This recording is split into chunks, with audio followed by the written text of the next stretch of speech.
Good evening, everybody. Welcome to round 3 of the Smith & Sons ASR Supercars Championship for 2021, and welcome to the picturesque Phillip Island Grand Prix circuit, one of the circuits that has hosted a round of supercars here in ASR every year since its inception.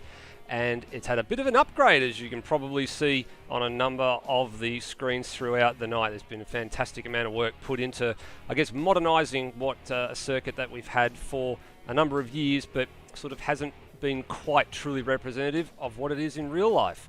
But speaking of being representative in real life, the supercars in real life actually won't be going here, but it's great that we have the cars that should be going around here, going around this fantastic 4.5 kilometre circuit. 2 rounds completed, 4 races down, still a number of races ahead, 16 for that matter of fact, with 2 more of them tonight, 100 kilometres each the distance and 23 laps times 2 ahead of us tonight. And as always, your commentary team is here to bring the action to you. My name is Steve DeVries. Opposite me is the encyclopedia of all things supercars in Hans Brunswick. Good evening, Steve. Good evening, everyone. Great to be here at Phillip Island and a racetrack where we spent a lot of time here in the game and in real life, and just a fantastic picturesque part of the world and a driver's favourite as well. I really enjoy coming down to Phillip Island. Super 2 was quite excellent racing last Friday night, and hopefully this Friday night it can back it up. Yeah, you're not wrong. And speaking of Super 2, we've got 5 wildcards in the field tonight from Super 2 just a week ago. And look forward to seeing what those guys can do. Some of them have actually done a quite good job throughout the opening couple of Super 2 rounds at keeping their nose clean, staying out of trouble, not getting involved in any incidents, and they've duly been rewarded with a drive at a circuit that I guess sometimes can invoke a bit of pleasure if you get it right. It can invoke a bit of pain if you get it wrong. And there's a number of drivers, I think, as you said, it's a driver's favourite for some, but for some people they just don't gel well with it, and it's got flow. The circuit has a lot of flow, and if you don't get on that train very, very early, it's going to be a long night. Yeah, absolutely. If you had to describe this circuit in one word, it would definitely be flow, because each corner leads on to another corner and another corner and next and so on. So quite long corners around here. The car is loaded up for a long time, and in Super 2 our main trouble was the front right tyre was taking a bit of a beating there, so the traction wasn't too bad at the end of the tyre stint, but at the end of the tyre stint the front right was definitely screaming, and you would definitely notice it coming through the faster corners. A lot of left-hand turns around here, and you would realise it straight away that you are about to head to a concrete wall or an earth bank wall. But Phillip Island, a great circuit when you get it right, and it can all go very quickly once you get off the racing line. It goes south really quickly, let me tell you. Coming back to your comment just a few moments ago about tyres as well, that'll be something we'll be looking out for tonight as to how these drivers manage the tyres. That right-hand side of the car is the working side around here, primarily the right rear. And in the Super 2 race, a number of drivers gambled on trying to make it without stopping, and about halfway around the final lap they paid the penalty. A lot of rear right tyres went, a couple of front right tyres went as well, so I'm not quite sure how they managed to do that, but there is a big tyre strategy to play here. Do you gamble on a single stop? Do you think you can make it home, or do you play it safe and maybe just try and get home and do 2 shorter stops? I mean, that's going to be the real teller tonight as to what direction people go. I expect maybe some people might try a single stop if they're a bit further down the field in race 1, and if it doesn't come off, they'll probably very quickly change to the alternate strategy once they see what everybody else is up to. Yeah, I guess it depends on the setup of the car as well, because if you want to go more towards stability, you'll find that the front right will wear a lot more. If you want to go more towards a bit more point in the corner, and it might be a bit leery out of traction zones, but it does actually sort of make the tyres wear evenly on the right-hand side of the car. The left-hand side of the car, you don't need to really worry, but we do change fronts and rears only. That is, we can't change right sides or left side tyres, and we get an allotment of 10 tyres for each race, I believe. So as long as you probably won't burn through 10 tyres, 10 sets in the race, but it depends, obviously, because in the Super 2 race last week, what happened was that the race was actually short enough to actually make the soft tyre strategy work if you really took care of them. However, if you couldn't take care of them, the hard tyre strategy was there, but you would lose a lot of time in the early stages, whereas you'd start to gain that time later on. But not sure if this tyre strategy will rear its head tonight, and I would hazard a guess that most of the people on the pace at least, would definitely be on softs. Yeah, I think you're right. At least the top half, the top dozen guys, I think, are on soft tyres at the moment, and we've seen some practice throughout the week that's been getting into the 1 minute 30 bracket, so sub 1 minute 31, which is sort of on the pace around the qualifying record from last year. I don't think the race lap record will be broken, but speaking of records, let's bring up those records when we have a look at our track overview of our third circuit on the Supercars calendar. Here we are going to Victoria for the first time. There's Melbourne. Just to the southeast, there's two islands. The bigger one is French Island. The smaller one is Phillip Island. And then here, just off Back Beach Road, just up from Smiths Beach, is the 4.445 kilometre 12-turn Phillip Island Grand Prix circuit. Hosts a lot of events in real life. Supercars have been here before. We've been here, as we said, every year since the group started. And this place is a blast. Very good circuit to visit in real life. Very good circuit to visit in a game as well, because it is, like I said, for most of the drivers it is a favourite. But if you do get it wrong, it does go wrong very quickly. Into turn one here, we just see the onboard vision. A very, very fast corner, 210 kilometres an hour across the face there, and very critical to get into turn two, Southern Loop. There's a lot of trail braking there, and you do see people lock fronts, and it's a good way to flat spot your tyres or even go off the road there. Again, another flat section here. In the supercar, it's easy flat through here, but when you're on old tyres, it's almost barely, and then you brake hard on the pegs at the 100-metre marker down to second gear, sometimes first gear. Some people use first, but I believe first is only getting away from the lights, and then you use second all the way. Then up to Siberia, so named because it's cold and far away from anything. And then we lead to one of the most exciting parts of the track. This is turns 6, 7 and 8.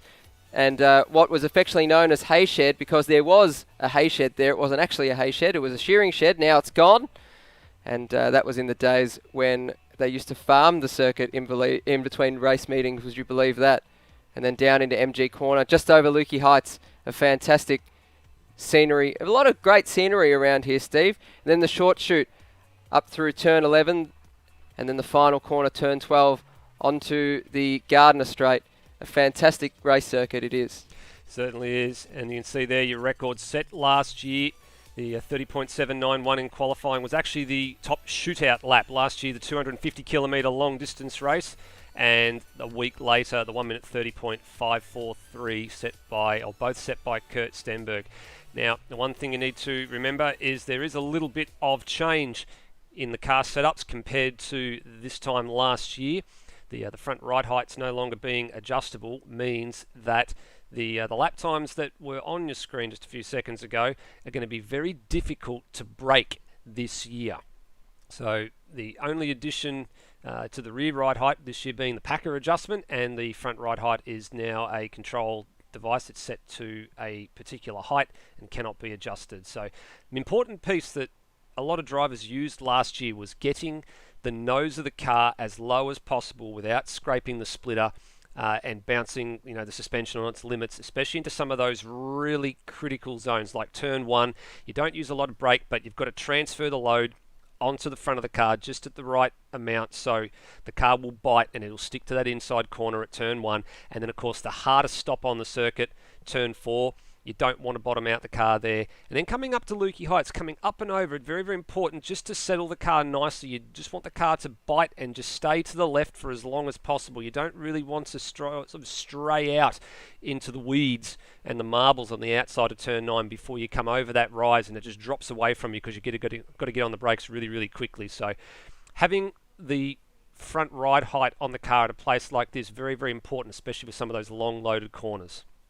Yeah, absolutely. What it does, it sort of helps the car point a little bit more. It makes it a little bit edgier in a straight line and on the initial turn in.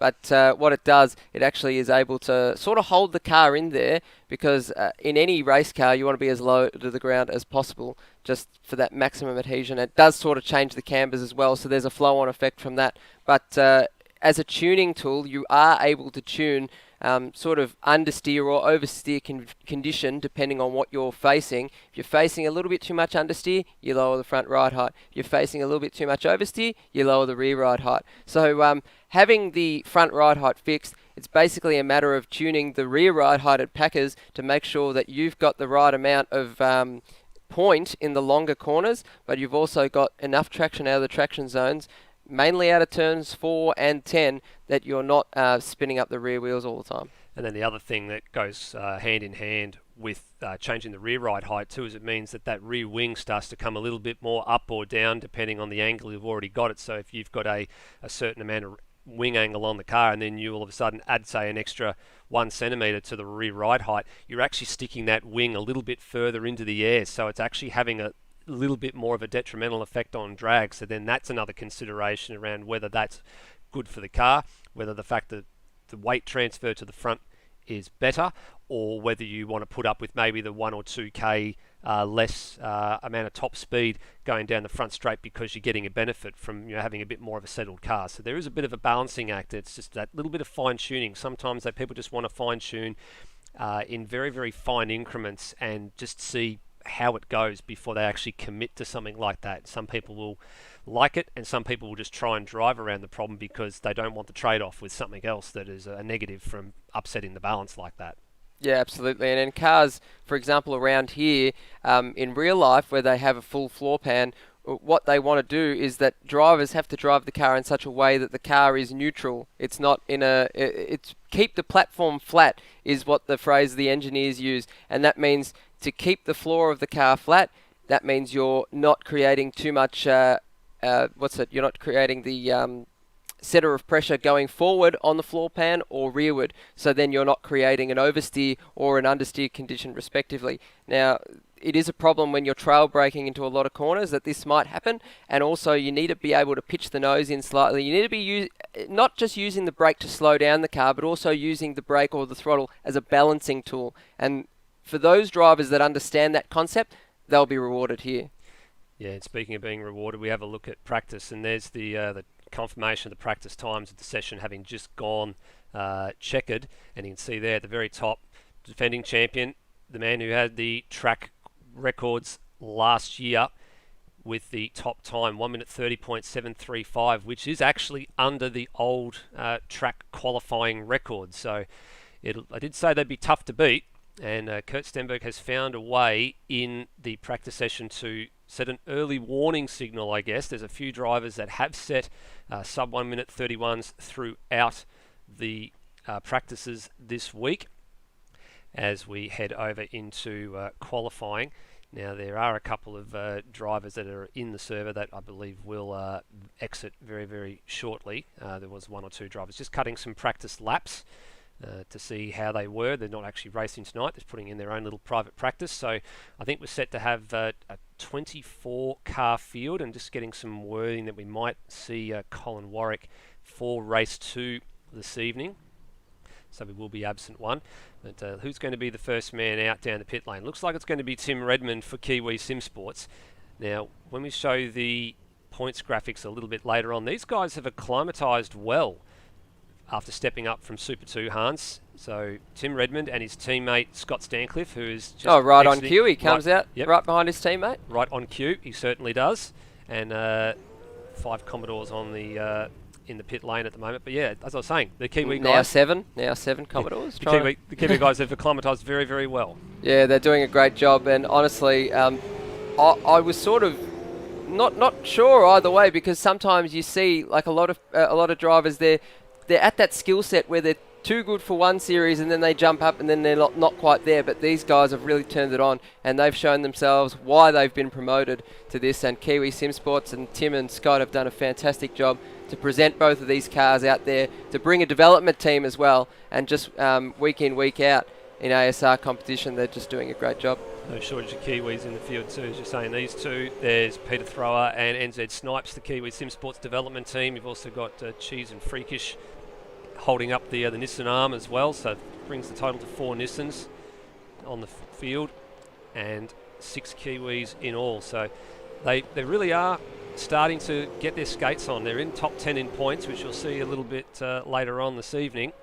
and doing a fine job just, keeping the front runners who have been stalwarts of this series for so long very, very honest, and I guess continually looking over their shoulder as well, just seeing what these guys are doing. And I think they've realised that, they're definitely going to be up there. They'll be challenging for podiums. We've already seen this man, Tim Redmond, chalk up a couple of podiums at Symmons Plains, his maiden Supercars podiums.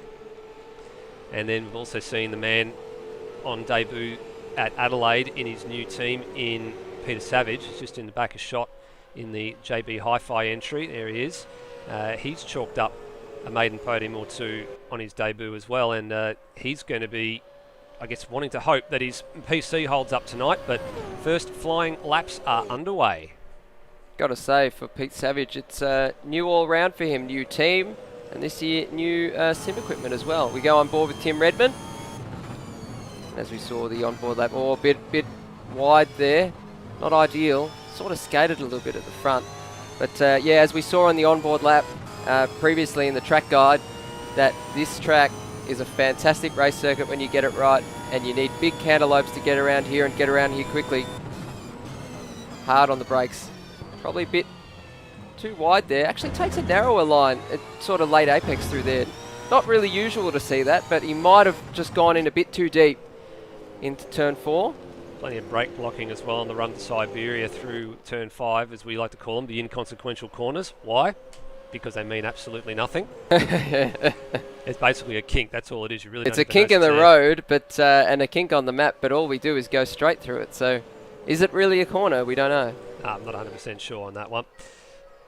But at the moment, the opening benchmark at the moment to the second sector at a 106.143, which is was a purple for a little bit, and Pete Savage, who is behind these guys, is throwing down purple sector after purple sector. And look at him, he's all over the rear of Scott Stancliffe, just in the back of the shot there as well, as we catch up to see him, because he's setting the timing boards alight here and getting a nice little tow actually through the last couple of corners, and Savage should go top here, and does. 30.71. Immediately down to business. And that's quicker than the practice time that Stenberg put in as well. So that is a real flyer, and that basically says, catch me if you can. If that isn't a statement on your first flying lap to set an absolute heater like that, a 1 minute 30.71, that is the biggest statement I've seen from Pete Savage so far this season, and I guess it's a sign of things to come with his new Fanatec sim equipment. Absolutely spot on.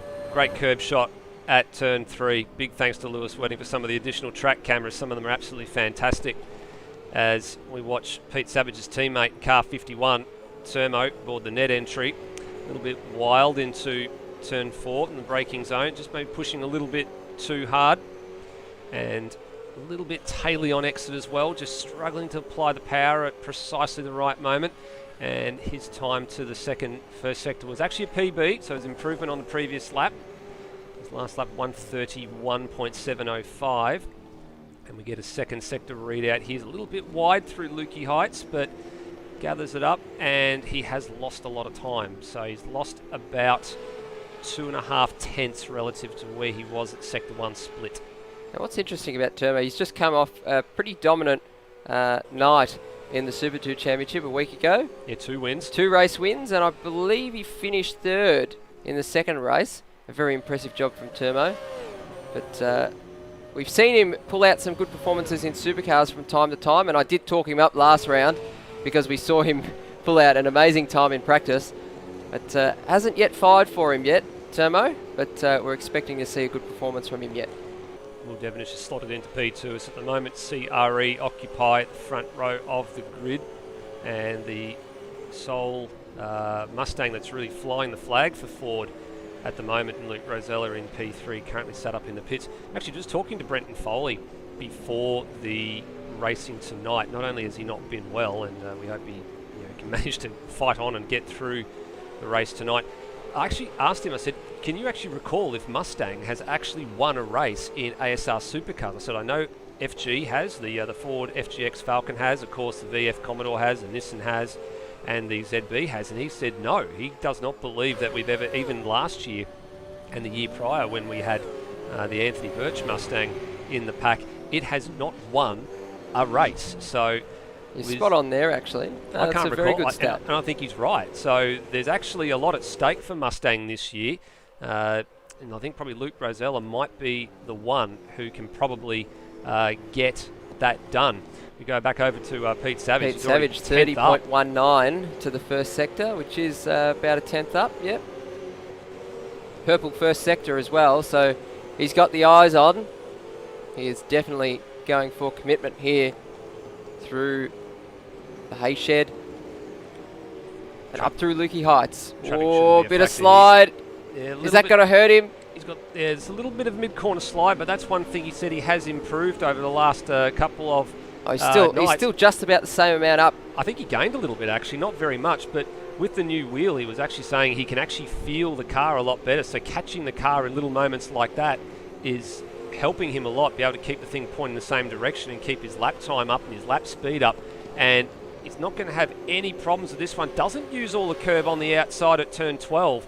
And the time is... he lost a little bit, 30.610. So exactly 1/10 of an improvement. That is fantastic. We were sort of doubtful that they were going to get close to the qualifying time, or perhaps they were going to get close to the qualifying times, but in the race it might have been doubtful. But gee, Pete's just gone out and just smoked them at the moment. Yeah, he is absolutely flying at the moment, and he is really giving this man a little something to think about. So 30.13 or 31.133, definitely nothing to be frowned upon. As Will Devenish, we've just seen him just quickly beat his time, so he goes into the sub 1 minute 31 bracket with a 30.895, and I guess we look to what the defending champion can do. Can he register a time at his sub 1 minute 31, and can he start to mix it with CRE Commodores? I've spoken to Kurt at length about Phillip Island. He doesn't really like this circuit for whatever reason. It doesn't work with him, and he doesn't work with it. So unfortunately not one of his better circuits, but he'll be hoping to get a good result tonight. Very poor start to the season at Adelaide in race 2, where he was he was taken out of the race through a mistake. Oh, look at this. He's up by 66 thousandths of a second to the first sector, 30.124. So if he can continue that, it'll look very good. But remember, the first sector split is in the braking zone of turn 4. Yeah, it certainly is. And he's got a little bit of traffic here in Steve Warwick, so there'd be a little bit of, I think, intrepidation in his mind about can he get through here, because the next car up the road is the Kiwi SimSport car, and that's well done. Good driving from smart driving from Steve Warwick. Did you see the swapper on when he just turned it into Lukey Heights? I think he was a bit worried, and the traffic's being very kind to him here, and he's found some more time. So he's up on the PB, but 63 thousandths of a second up so on the pole time. He's only lost 3 thousandths of a second to the pole time at the second sector. Let's see what he can do in the final sector. Only purple in the first sector, so his middle sector was a PB. Needs to be super, super tidy through here. Uses a lot of exit curb. Uses the grass, straightens it up. He does. And he loses time. But he moves up to P2, so that's important. So that moves him up to the front row. So that's a good start for the second stage of qualifying here, as we've only got 30 seconds left. So this will be his last flying lap. What are the other combatants doing? Will Devenish is not going any faster at the minute, but he's just got to find a little bit here. Just got to find a little bit of extra time. He's not going to find time that way. Way too much on the curb there. And it just slid out from underneath him. Too much throttle. Yep. Man who's moved himself up the order quite handsomely. Colin Warwick has made it in for qualifying 1. And his next effort is a 31.241. So very quietly going about his business. Goes up to P5, or stays P5. And he goes in into the boonies here. And that's the end of his session. What's Will Devenish doing? He is not improving. So this is going to be third place start for him, as we return to the man who is challenging Pete Savage for attention here. And he's had a big moment through Lukey Heights, but he's still up. But has that cost him? What was his Sector 1 time? Sector 1 was a purple sector again for Stenberg, and a PB in Sector 2, but has that swap up over Lukey Heights cost him here? We should remember also that the second sector split is also in the braking zone of turn 10, MG corner. And to the line now, Kurt Stenberg, what has he got? Checker is out, and he says 30.675. Not much in it at all. 65 thousandths of a second was all that there was between that man on the screen there and this man who was on another flying run. He's done the best middle sector, actually. 35.12. That's the best we've seen all night. And he's not that far off Stenberg's purple first sector one time as well. So it was a 10th off. What does he have in reserve? He goes to a 30.484 and he smashes the qualifying record, and that would have been the race lap record completely blown to a bird, and had that have been in race trim. But what a statement. That is unbelievable. What unbelievable. He's had the wheel for 2 days, new pedals, new wheel, and he's gotten used to it straight away. Well done. That's a mega statement, and his first pole position as well to boot. So congratulations, Peter Savage. What an absolute exclamation mark on this qualifying session. Every lap he went out, the flying laps he had were just good. It was great.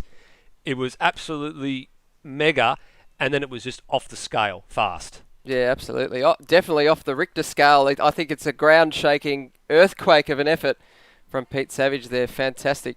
And just to see how much he's brained the field by. Kurt Stenberg, he's brained him by nearly 0.2 of a second. His teammate, Will Devenish, another 0.2 of a second behind Stenny, so that puts him 0.4 of a second behind. And actually, the top 5 cars are barely within 1 second of the pole time. And fantastic. I was surprised. I actually thought there was going to be quite a good little battle going. I said to the guys earlier, if you are going to be on the top front 2 rows of the grid, you've got to be a sub 31. Well, 3 of those guys were. The man who wasn't, of course, was Luke Rosella. And then rounding out those top 10s was Colin Warwick, Brenton Foley. Good to see him up there. Termo with a good result. Tim Redmond, Lewis Wedding, and Scott Stancliffe. So the Kiwis 8th and 10th inside the top 10. But I guess we'll have to see what's got going with their race pace when we get through the warm-up session. But what we'll do, while we wait for the guys to finish getting themselves ready for race number 1 this evening, we'll have a look at the driver's standings after the opening 2 rounds of the Smith & Sons Renovations and Extensions Championship. And you can see there Will Devenish with the 2 race wins on top of the standings with 516 points. Luke Rosella, the ever-consistent man, with the man I think we said he's got the ever-increasing ego, that he's moved himself up the order to 2nd place. 3rd place, Kurt Stenberg. Now, this was good for Kurt. He was outside the top 10 in points after round 1 because he had that DNF in the second race, and he had a very solid outing in Tasmania in the aptly named Trans-Tasman Racing Commodore, and gets himself up to 3rd in points. He's only just fractionally ahead of Tim Redmond there, and then a nice big gaggle of cars 5th through to 8th. Have a look at that. So you got Pete Savage, Steve Burko, Scott Stancliffe, Mitch McGovern, who's not here this weekend, and then even Wedding and NZ Snipes on the back end of the top 10 there. Very close in the early goings of this championship. Really no clear-cut person starting to emerge at the moment, Hans, as to who is going to sort of really grab this championship by the scruff of the neck just yet. It's been very even. Yeah, I think a lot of guys have stepped up, especially after last season where it was, I don't want to say this, but it was sort of like a 2-horse race, but now we're seeing a lot of guys step up, and it's actually great to see because we've got so much depth of talent here, and it's just increasing all the time, and it's just fantastic to see. But Tim Redmond, with that really strong start that he's had in round 1 and 2, mostly from round 1, he's able to hang with Kurt Stenberg there, and that's no mean feat. So just being 3 points behind Kurt Stenberg, that's pretty impressive. Yeah, it definitely is. And the bad part, I think, that came out of, probably should correct you here, is round 2 when he had those 2 podium finishes. That's probably where the bulk of his points have come from. But the hard part for the Kiwi guys was Adelaide, when they ran into each other in race 2, and they had a bit of a recovery drive on their hands to get through the field. And that probably, I guess, with the safety cars, saved their bacon a little bit, played the strategy really well, and minimised the detrimental effect that accident had in the very early stages of that second race. And they were able to just smartly play their way back into contention and pick up a few more points, whereas if the safety car hadn't come out, they would have been gone. They wouldn't probably be on that screen. They'd be a lot further down, and probably at least one of them would be off the top 10. Up the proverbial creek without a paddle, as Correct. It were, Stephen. But the thing is, with that, I think with the strategy, they actually had no option. They had to get the strategy right, and they did, to recover from it. So it just shows that when they're up against it, they're able to make good decisions even then. But yeah, Tim Redmond, a very solid run down in Tasmania, a couple of podiums, and great to see a new face on the podium as well. Absolutely. Good to see some new faces getting up there and mixing it with the best. We'll go over the team standings. We'll have a look here, and it's almost identical to the driver standings in terms of roughly where everybody is. CRE dominating at the moment. Pete Savage and Will Devonish, a very, very handy combination, and 903 points they have amassed between them at the moment. So too the Kiwis. So they've really started to, as I said before, really started to acclimatise well to this championship, and they reward themselves, find themselves in second place in the team standings.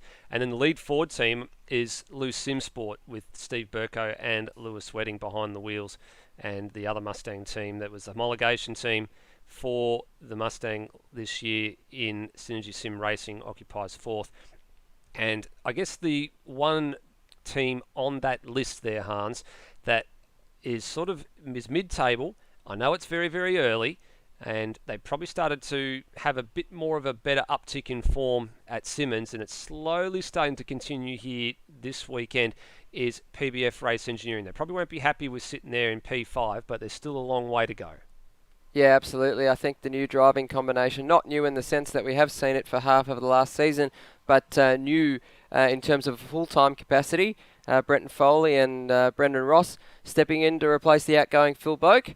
But I think they will be wanting to see a little bit more, and I don't think, I'm not sure if it's going to come tonight, but definitely later on in the season. I think when we get towards Barbagallo, that's a track that they've always fared pretty well at. So I think we'll start to see some good performances from then on. Yeah, I think you're spot on there. A little bit of practice going on at the minute. A few drivers just cutting a few laps in this warm-up session. I imagine they're going to be practicing the pit-ins. Oh, not like that. No. Nolan, Very wide. Yeah, well, he caught it, so that's good. Yeah, he was actually slated to be missing tonight. I think he had some work commitments on. Of course, Smith & Sons, his business, putting up a great amount of work and effort behind the scenes to be the primary sponsor for this year. So fantastic to have Smith & Sons guys on board. And they'll be on board throughout the entire season. This is the shot that I love, Hans, this rearward shot, but it doesn't stay there for long enough. That's like the iconic shot for me of Phillip Island, just staring down the main straight from turn 12, and then if you can see it, like in this example you can't see it, but then on the other side of that it's basically just ocean. In real life it's just you stand there and you go, geez, the ocean's not very far away. It's pretty amazing that you come over the hump in the straight and you can't actually see the apex of turn 1 until you're pretty much right on 200, 300 metres away from it. And you've got to brake at the 100 or the 50 mark if you're in some of the quicker cars. So, I mean, it's pretty unbelievable. This is just a fantastic race circuit. Can't say enough about it. And honestly, to think that we have such a world-class facility on our doorstep is just honestly amazing. And the fact that people can race here, pretty much every other week just to do track days and stuff, it's absolutely sensational. Yeah, the circuit's basically in use in real life about 2/3 of the year. Like there's always something going on. It doesn't matter whether it's always corporate days, track days, club days, club racing, state racing, and even national series racing as well. And not just the pros get to have a go here, but obviously Supercars not visiting Phillip Island this year, which is a big blow, I think, to people who love watching cars go fast. But definitely plenty of racing on at Phillip Island, and the clubs that are involved down there, namely PIARC, the Phillip Island Auto Racing Club, they do a fantastic job. Yeah, it certainly is. And the one thing I guess you want to keep in mind here is that there's a bit of motorsport activity coming up at Phillip Island in the next couple of weeks. The best one that's happening is actually the third round of the Victorian State Circuit Racing Championships, and that's taking place in 2 weeks from now. That's the 15th and 16th of May, so please come down, have a look at about 250, 260 cars going around. You'll get to listen to me in the commentary box for a couple of races, and of course it's all being live streamed on Blendline TV, not the same way as we're streaming through here on a Friday night. But Hans Brunswick is about to take you through this grid for race number 1 this evening, as soon as the formation lap gets underway. I think we're just waiting on the timer to finish counting down, and here we go. Peter Savage, first pole position, and what a way to do it, with a 1 minute 30.4 fantastic lap. He best Kurt Stenberg It was about 0.2 of a second away, and Will Devonish another 0.2 of a second away from Stenberg in third. Luke Rosella in fourth, the first Mustang, followed by Colin Warwick. We weren't expecting him to see him this early. We thought he was going to come to race 2, but he's in for race 1, which is good to see. Brenton Foley in 6th. Termo in the second of the CRE teams, in the number 51 Ned Commodore in 7th. Tim Redmond in 8th. Lewis Wedding in the Mentone Premix Mustang in 9th. I was about to say Falcon. And Scott Stancliffe for Kiwi Sim Sports rounding out the top 10. NZ Snipes, first of the Kiwi Sim Sports development team in 11th. Steve Burko, the other loose Sim Sport car, in 12th. Scott Nolan, another of the SSR cars, in 13th. Steve Warwick in 14th. And Lachlan Burks missed the start here, so he's going to go to the end of pit lane. He was slated to start from 15th. Matt Cecil in the Kelly Grove Racing Penrite Mustang in 16th. Good to see him there. He's a Super 2 regular. Nathan Higginson as well, another Super 2 regular, in 17th. Brendan Ross down in 18th. Not where he wants to be. Darren Kemp kept his nose very clean last week. Very, very good job there. And hopefully he'll be putting on a good show tonight in the guest Mustang. Cam Rutledge in 20th. Freakish in the Rabble Club Nissan in 21st. Cheese in the Plus Fitness Kelly Racing car in 22nd. Peter Throw in the second of the Kiwi Sim development cars in 23rd. Rhodey from 24th, starting from pit lane. He's actually got in front of Lockie Burke there. And 25th and last car on the grid is Lockie Lock in the Team 18 guest car. So that means 2 drivers have missed the start here. As you can see there, Rhodey, I don't know how he's managed to get ahead of Lockie Burke there. I mean, to be honest with you, it really doesn't matter. They're both starting from pit lane. So you can see here the wonderful shot. Fantastic shot. This is the one that I like, the corner, last corner, seeing everybody come around the final corner and get ready to take the start. And there's the 2 cars in pit lane, Rhodey and Lockie Burke, and the last of the cars just starting to make their way onto Don't this think it's grid. too bad of an idea to start from pit lane because the grid is quite close. Yeah, I would second that, but I mean the only thing too is you are 30 odd seconds behind the pack as well, and very, very easily go a lap down here. So. All right, we are set for a race start, 23 laps ahead, and the lights are on, and the race is away.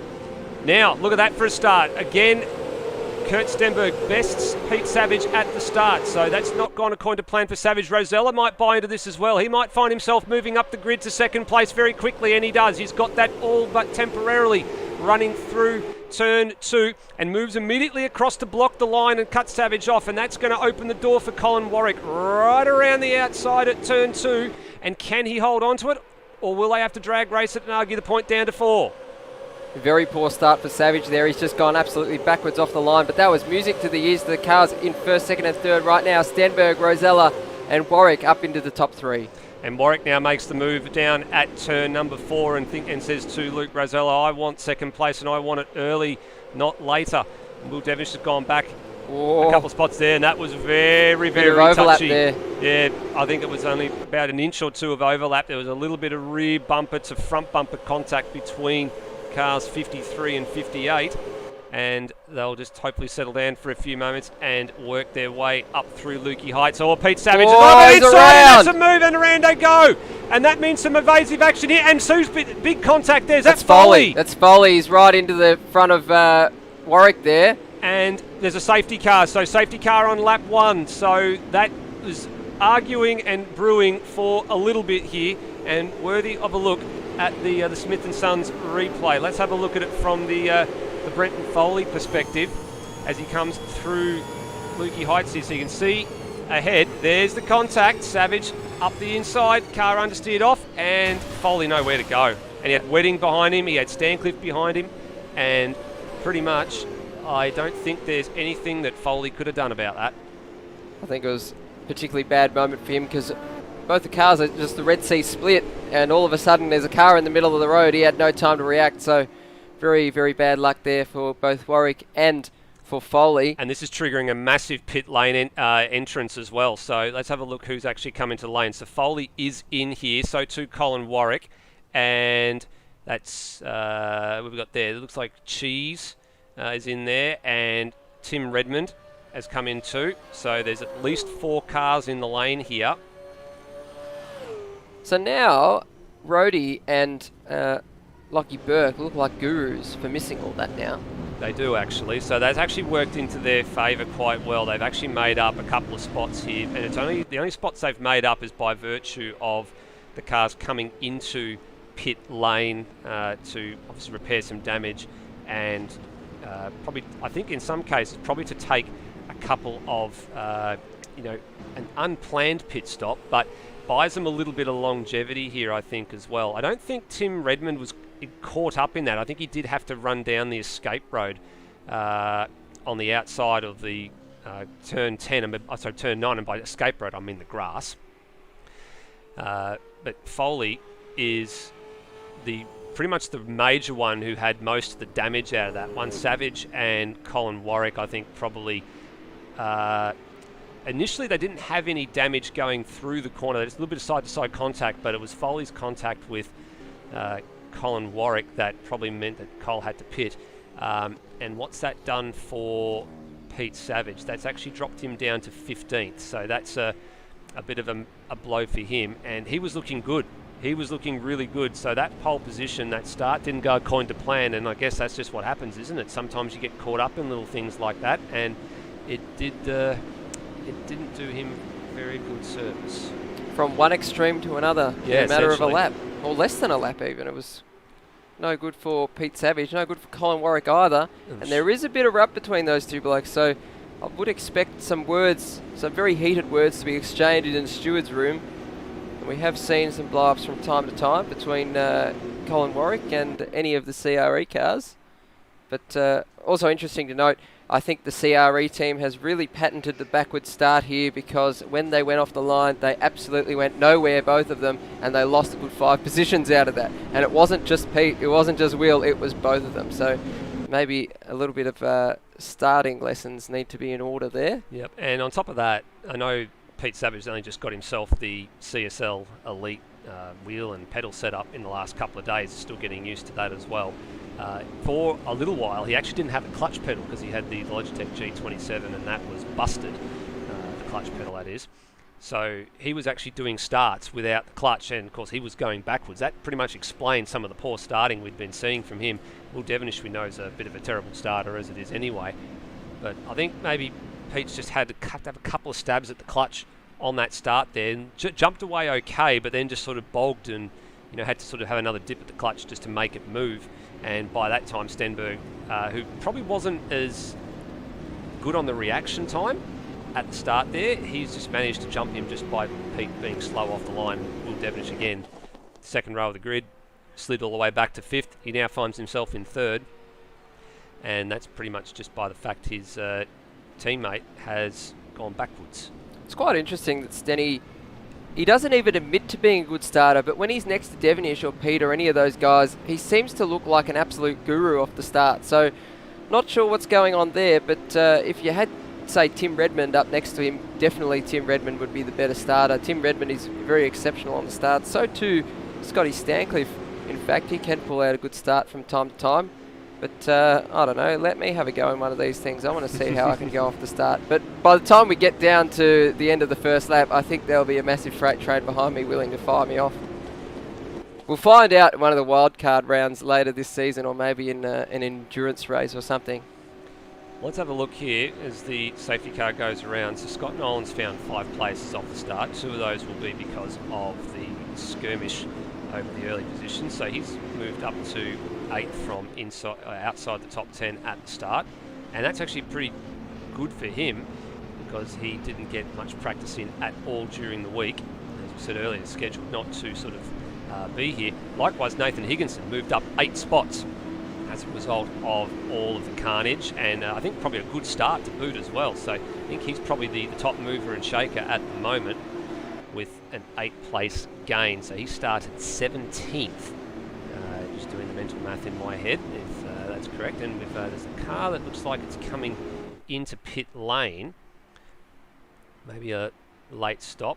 Who is that? That's the Brendan Ross car coming into the pits. So Not a bad idea, and Brenton Foley as well, and a couple of others. So just who else is there? Is that one of the Nissans, I think, is coming in as well, Hans? We're just going to see if we can pick up who is in the lane. Yeah, so we've got, Colin Warwick coming in again. So probably not a bad ploy. You're at the back of the train anyway. Come in, make sure you get as much fuel into the car as you can, and then get back out there. So this is really not a fuel limited race. This is going to be a tyre limited race. That's where the critical sort of moment is. And in actual fact, Colin Warwick has jumped Brenton Foley in that sequence of stops as well. So that's an extra position. That'll help him. Now these guys have got to really seriously think about what they do pit strategy wise now. They're off sequence to everybody else. We saw in Super 2 on Friday night last week, a number of drivers were trying to get to that 12 lap end of the race on one set of tyres without stopping, and a number of them couldn't do it. So if a number of drivers in the field are struggling to sort of get to the mid part of this race on the one set of tyres, these guys might be there to jump them and get a little bit of an extra benefit. The hard part for them is they've got to work their way through the pack.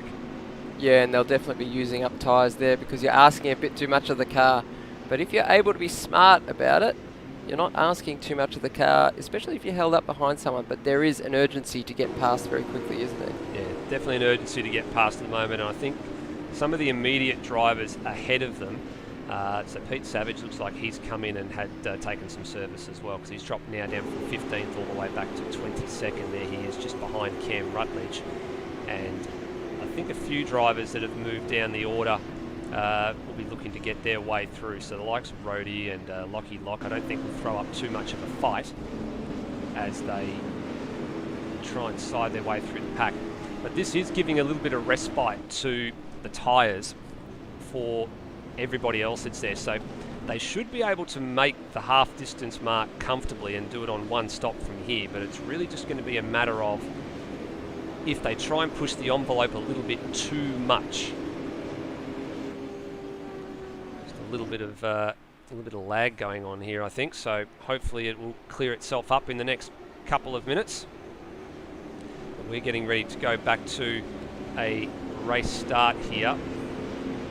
As the safety car is in, and Kurt Stenberg has control of this field. So coming to the green flag, he's protecting that inside line here, and he can go at whatever point he pleases. Look at Will Devon, he's just sort of menacing the back here of Luke Rosella as we get to the control line, and Stenberg should be going, and he goes now. So he took them all the way down to the control line before he elected to go. So there's a bit of gamesmanship for you, and now they decide, do they want to stay in line or do they want to fan out and try and advance a couple of spots? And for Stenberg, the answer is simple. I don't want to be involved in any carnage. I just want to go, and I want to leave these guys to duke it out for P2 and P3. Oh, that's a brave move down there. Come on, Will, you can't stick it in there.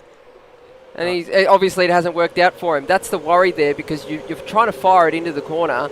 You're trying to get back to the second curb there for the double apex, and Luke probably would have been very shocked that Will was down there. And he decides to think better of it and not have it go at turn 4 here. There is a little bit of carnage going on in the backpack as well. Then a couple of Mustangs getting it on. Looks like Luke Rosella and Steve Burko are going ahead and going side by side on a couple of occasions as well. There they are. So they've just swapped the positions, and looks like Wedding's buying into this as well. Actually, that's Nolan. Sorry to Scott Nolan. That is him on the screen there.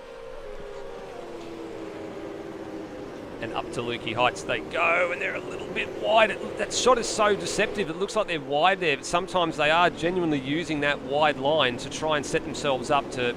Oh, he's just tagged him. Oh. He did, and it's checked him up, and it also forced Lewis Ween to check up as well, and that's lost Wedding some ground out of all of that. And left Rosella with a very, very twitchy front end of the car. And Nolan, rather. Nolan, sorry. Yes, Scott Nolan. And that means that Lewis Wedding, for an all brief moment, was vulnerable to Nathan Higginson behind. Now Wedding's just managed to skip away from Higginson again. He's trying to harass the back of Scott Nolan. Oh, that was a late move. I think a late lunge going on, or a bit of a look down there from Darren Kemp. He was having a look. Big, big wiggle for Higginson corner exit. That's a very, very loose race car right now. And I don't think it'd be better. Oh. And needs to be gentle on the throttle. He needs to be absolutely gentle here. He's going to get hung out to dry here, Higginson. He's got to get back into line real quick. Oh, this might be chaos quickly because they could go 3 wide here. They are 3 wide. They are 3 wide. There you go. And Tim Redmond's at the back of the pack. So that's Higginson. That's Cheese. Oh, and Darren Kemp just had a bit of a lag. Bit of a lag spike here going on at the moment. And now Higginson fights the position back. He did not want to be caught in that 3 wide battle for a second longer.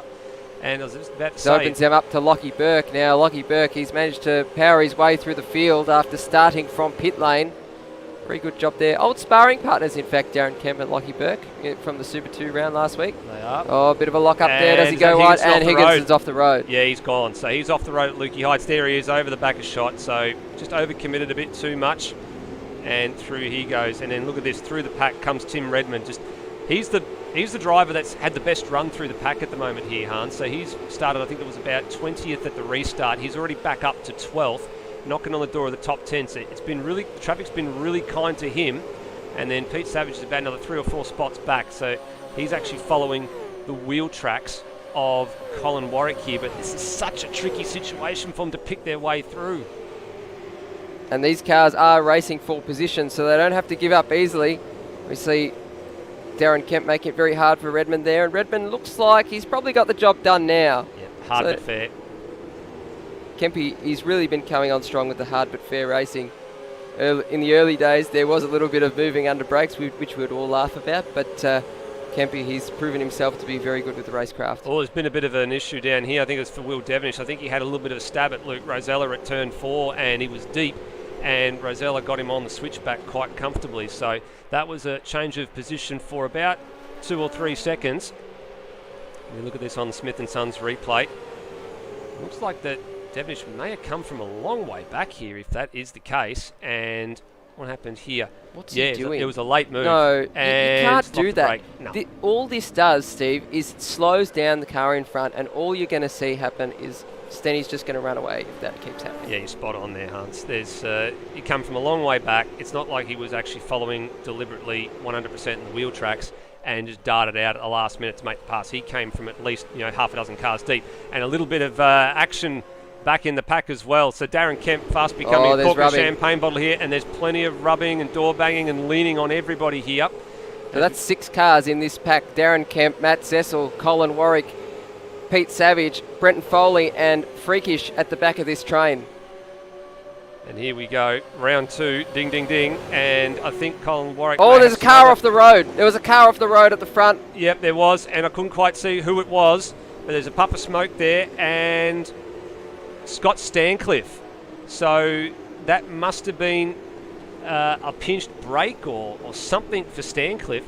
We might see if we can have a look at this from the Darren Kemp onboard. We'll go to the Smith & Sons replay as they came over the rise here. So there it is. You can see off in the distance, there he is, Scott Stancliffe, and pinch of brake, and yeah, there he is off the road. Off the road to the left. So what's happened, he's tried to get back on to the road, but he's going 180 degrees to where the actual racing line is. So it's unfortunately pinged him with a disqualification. So not very good for Scotty there. No, big driving mistake there. As they continue to punch on here. This is probably round 3 or 4 now. And this is giving a massive free kick to Redmond as well. And look at this. There's the scene. We're going straight to the scene of the accident again, are we? It's Savage up the inside of Warwick at turn 9 like it was on lap 1. Getting flashbacks. Yeah, major flashbacks. I think Colin might give him a short back and sides here because he probably deserves it, Pete, after that move. But you never know. And I think he thought better of it. He thought better to be clean. I agree there. And he's having a bit of a sneaky look down here at the last corner, but that's usually not a passing spot. But Kemp's doing a really good job here. He's got a poor run now, so that's going to leave him vulnerable. He's going to be hung out to dry by these 3 cars. He's going to have to go the long way, though. Draft. Oh, is he going to get mugged? They're going to go Schumacher and Hakkinen. Yeah, at Spa. Oh, round that's the brave. outside, that's 3 brave. wide at turn 1. You can't do this, guys. Settle down. He's done it. Comes out with it.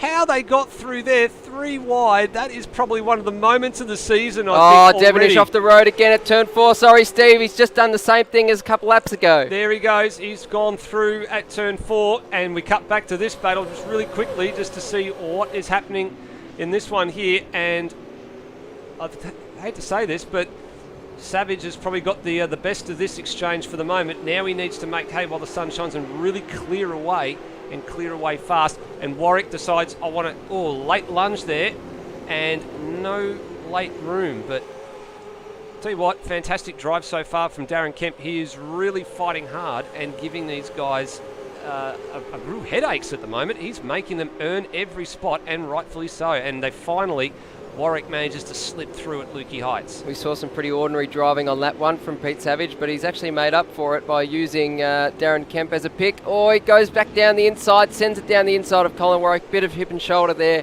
All's fair in love and war. Done now.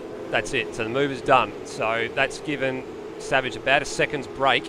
And now Foley's going to try the inside line at the final corner, and he... And he was far enough along front there, but it has moved Darren Kemp out of the way, so he won't be too happy with that, but he rejoins pretty well, and we continue pointing the right direction. Just noticed as well who's running in 4th position. Well. It's the Terminator himself, Termo. Terminator is in 4th place, so the sandbags that were cast off car 51 at Simmons Plains and then very, very quickly put back on. Matt Cecil's in the fence at turn 2. Cecil in the fence at 2, and you're not wrong there. He has had a big issue. He was at the back end of that pack, and he's got a very, very damaged race car here. And time to have a bit of a look at Smith & Son's replay to see what has happened here. So he was following Brenton Foley through turn 1 and lost the rear end. See you later. She went, and did he keep it out of the wall, most importantly? Yes, he did. That's not too bad then. So just a little bit of a pirouette. Grab first gear. When I say not too bad, as in the chassis is not a wreck, it still drives.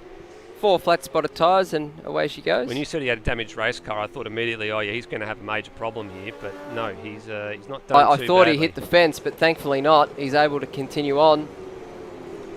Now looking at Brendan Ross trying to make up some positions. He's gone back to 20th.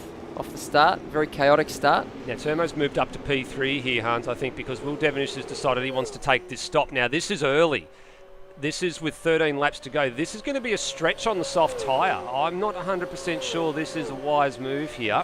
Maybe he's got some flat spots and he needed to get rid of them, or he's overworked them, but I'm going to be very interested to see what his pace is like at the back end of this race, because this is a little bit too early for me. My guess is that he's actually flat spotted the front right tyre one too many times, and it's actually taken a good part of the life out of it. So by necessity he's had to come in, or else he's going to absolutely go ploughing like they used to at the old days here.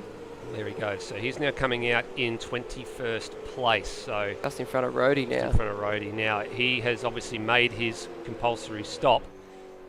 People like Colin Warwick, Brenton Foley, and that are going to have to stop again. So he will get some of those positions back. That's Lockie Lock off the road. Yes, it is. So he's off the road. And he's brought it back on the road, actually. So very good job there. Came across there, and I think he's realised he probably needs to just give a little bit of room to some of these guys. But bit of a check-up here. And through turn 6 we go. Now that inconvenienced Brendan Ross just a little bit there, I think. And that's the grass. Where are you going? He's dropped 2 wheels in the grass on the exit of Siberia here. And we've just seen as well Peter Thrower, the second of the Kiwis to exit this race. So he is out on lap 8. So that was about 3 laps ago. And we're left with 23 runners overall. So the Stancliffe one still confuses me. Maybe there was maybe had an issue with the sim rig or brake pedal failure, or something's gone wrong there, because you usually don't go flying off the road at turn 1 like that at any great rate. No, that's quite unusual. And Brendan Ross' point of view of things here, chasing Cam Rutledge to the main straight, and he's got Cheese just ahead, and Lockie Lock at the head of this train as well. And it's all jostling for position here. And they go 2 by 2. The animals very go deep. 2 by 2. And he's off the road. Yeah, understeered straight off. Committed way too hard. Missed the braking marker entirely. And the end result is into the grass. So That was And brewing. he's going to go back onto the other side. So back from the infield in the outfield. Yeah, one extreme to the other. Just noticed Turmo may be coming in for a stop this lap. Yep, and we've got him coming up to turn 7 and 8 now, and there's actually some lap traffic in here as well, so Higginson's already gone a lap down. I'm assuming he's actually now made a compulsory stop as well. Looks like he has, according to live timing. Oh, bit of chaos here. Yeah, a bit of chaos going on down at turn 4 as well, as Will Devonish starts to come across them all as well. There was, the Rabble car was off the road. That would have been freakish off the road, and this is not good for the series leader at the moment. Devonish needs to clear these guys, but the problem is it's for position. They're all having their own little battle here. And we've seen Devonish's decision-making capabilities at times has been not ideal. No, definitely not. And Turmo is in, yep. so too Steve Burko and Yep. Lockie Burke right up his clacker. Yep, they certainly are. They are now in the lane. There they are. And Scott Nolan as well. And Rosella in too. No, Rosella, yeah. So this is half distance for these guys. So this is where I expected there to be a bit of a parade down pit lane. And, ooh, Wedding locked all That's fours Steve up. Warwick. Out in behind Steve Warwick. He's not going to be needing those tyres again. Now, where do they come out to in the traffic? Devonish is going through. So Devonish is going to pick up a couple of spots here. And he's going to get back ahead of Rosella. So that's actually worked in his favour. Coming in earlier, despite the traffic, Rosella's going to have a couple of laps younger tyres. So again, this whole debate around Will Devonish and whether or not he can make these tyres last till the end of this race is now a real question mark on where he finishes. Absolutely. I think he did push a little bit too hard in the early stages of that stint just to make up that time on Luke Rosella, because he wasn't going to be able to get past him. He needed to make hay while the sun shone. Mm-hmm. When there was clear track ahead of him, then he came up against traffic. But Will Devonish, definitely a question mark now. 10 laps to go in this race, and the tyres will definitely have seen better days by the end of it. They certainly will.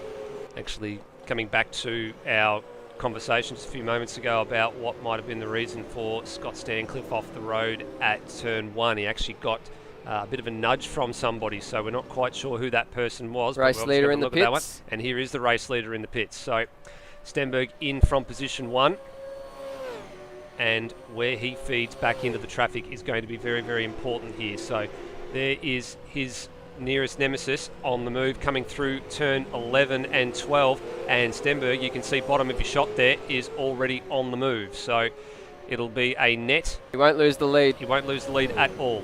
So very, very nicely done for Kurt Stenberg. Comes out in position 3 with Warwick and Foley, the only two men yet to take officially their compulsory stop. They did take the compulsory stop, start run the safety car, but we do believe they are going to have to stop again. They will definitely not be making the distance unless they're on the harder rubber, but whether or not they can make the fuel numbers, I think, is the next question. And you can see there, margin at the moment from Stenberg to Devonish, about 3.3 seconds. So quite comfortable at the moment. And then Rosella really going to start to threaten Devonish, probably for second place in this as well, by the time this race is over. I think from Rosella's point of view, I'd be inclined just to sit back here and just quietly just pick up a 10th here and a 10th there, not be too over aggressive, because he knows that Will's going to have some pretty worn rubber by the end of this race. The lap differential, I think we looked at it just a few seconds ago on the other screen, is about 2 laps. So that's actually pretty significant. 2 laps when you stop on lap 10 for Devonish, lap 12 for Rosella. You know, you're going to have to do, don't have to be a genius, I guess, to work out the math that car number 15 is probably going to be a bit vulnerable.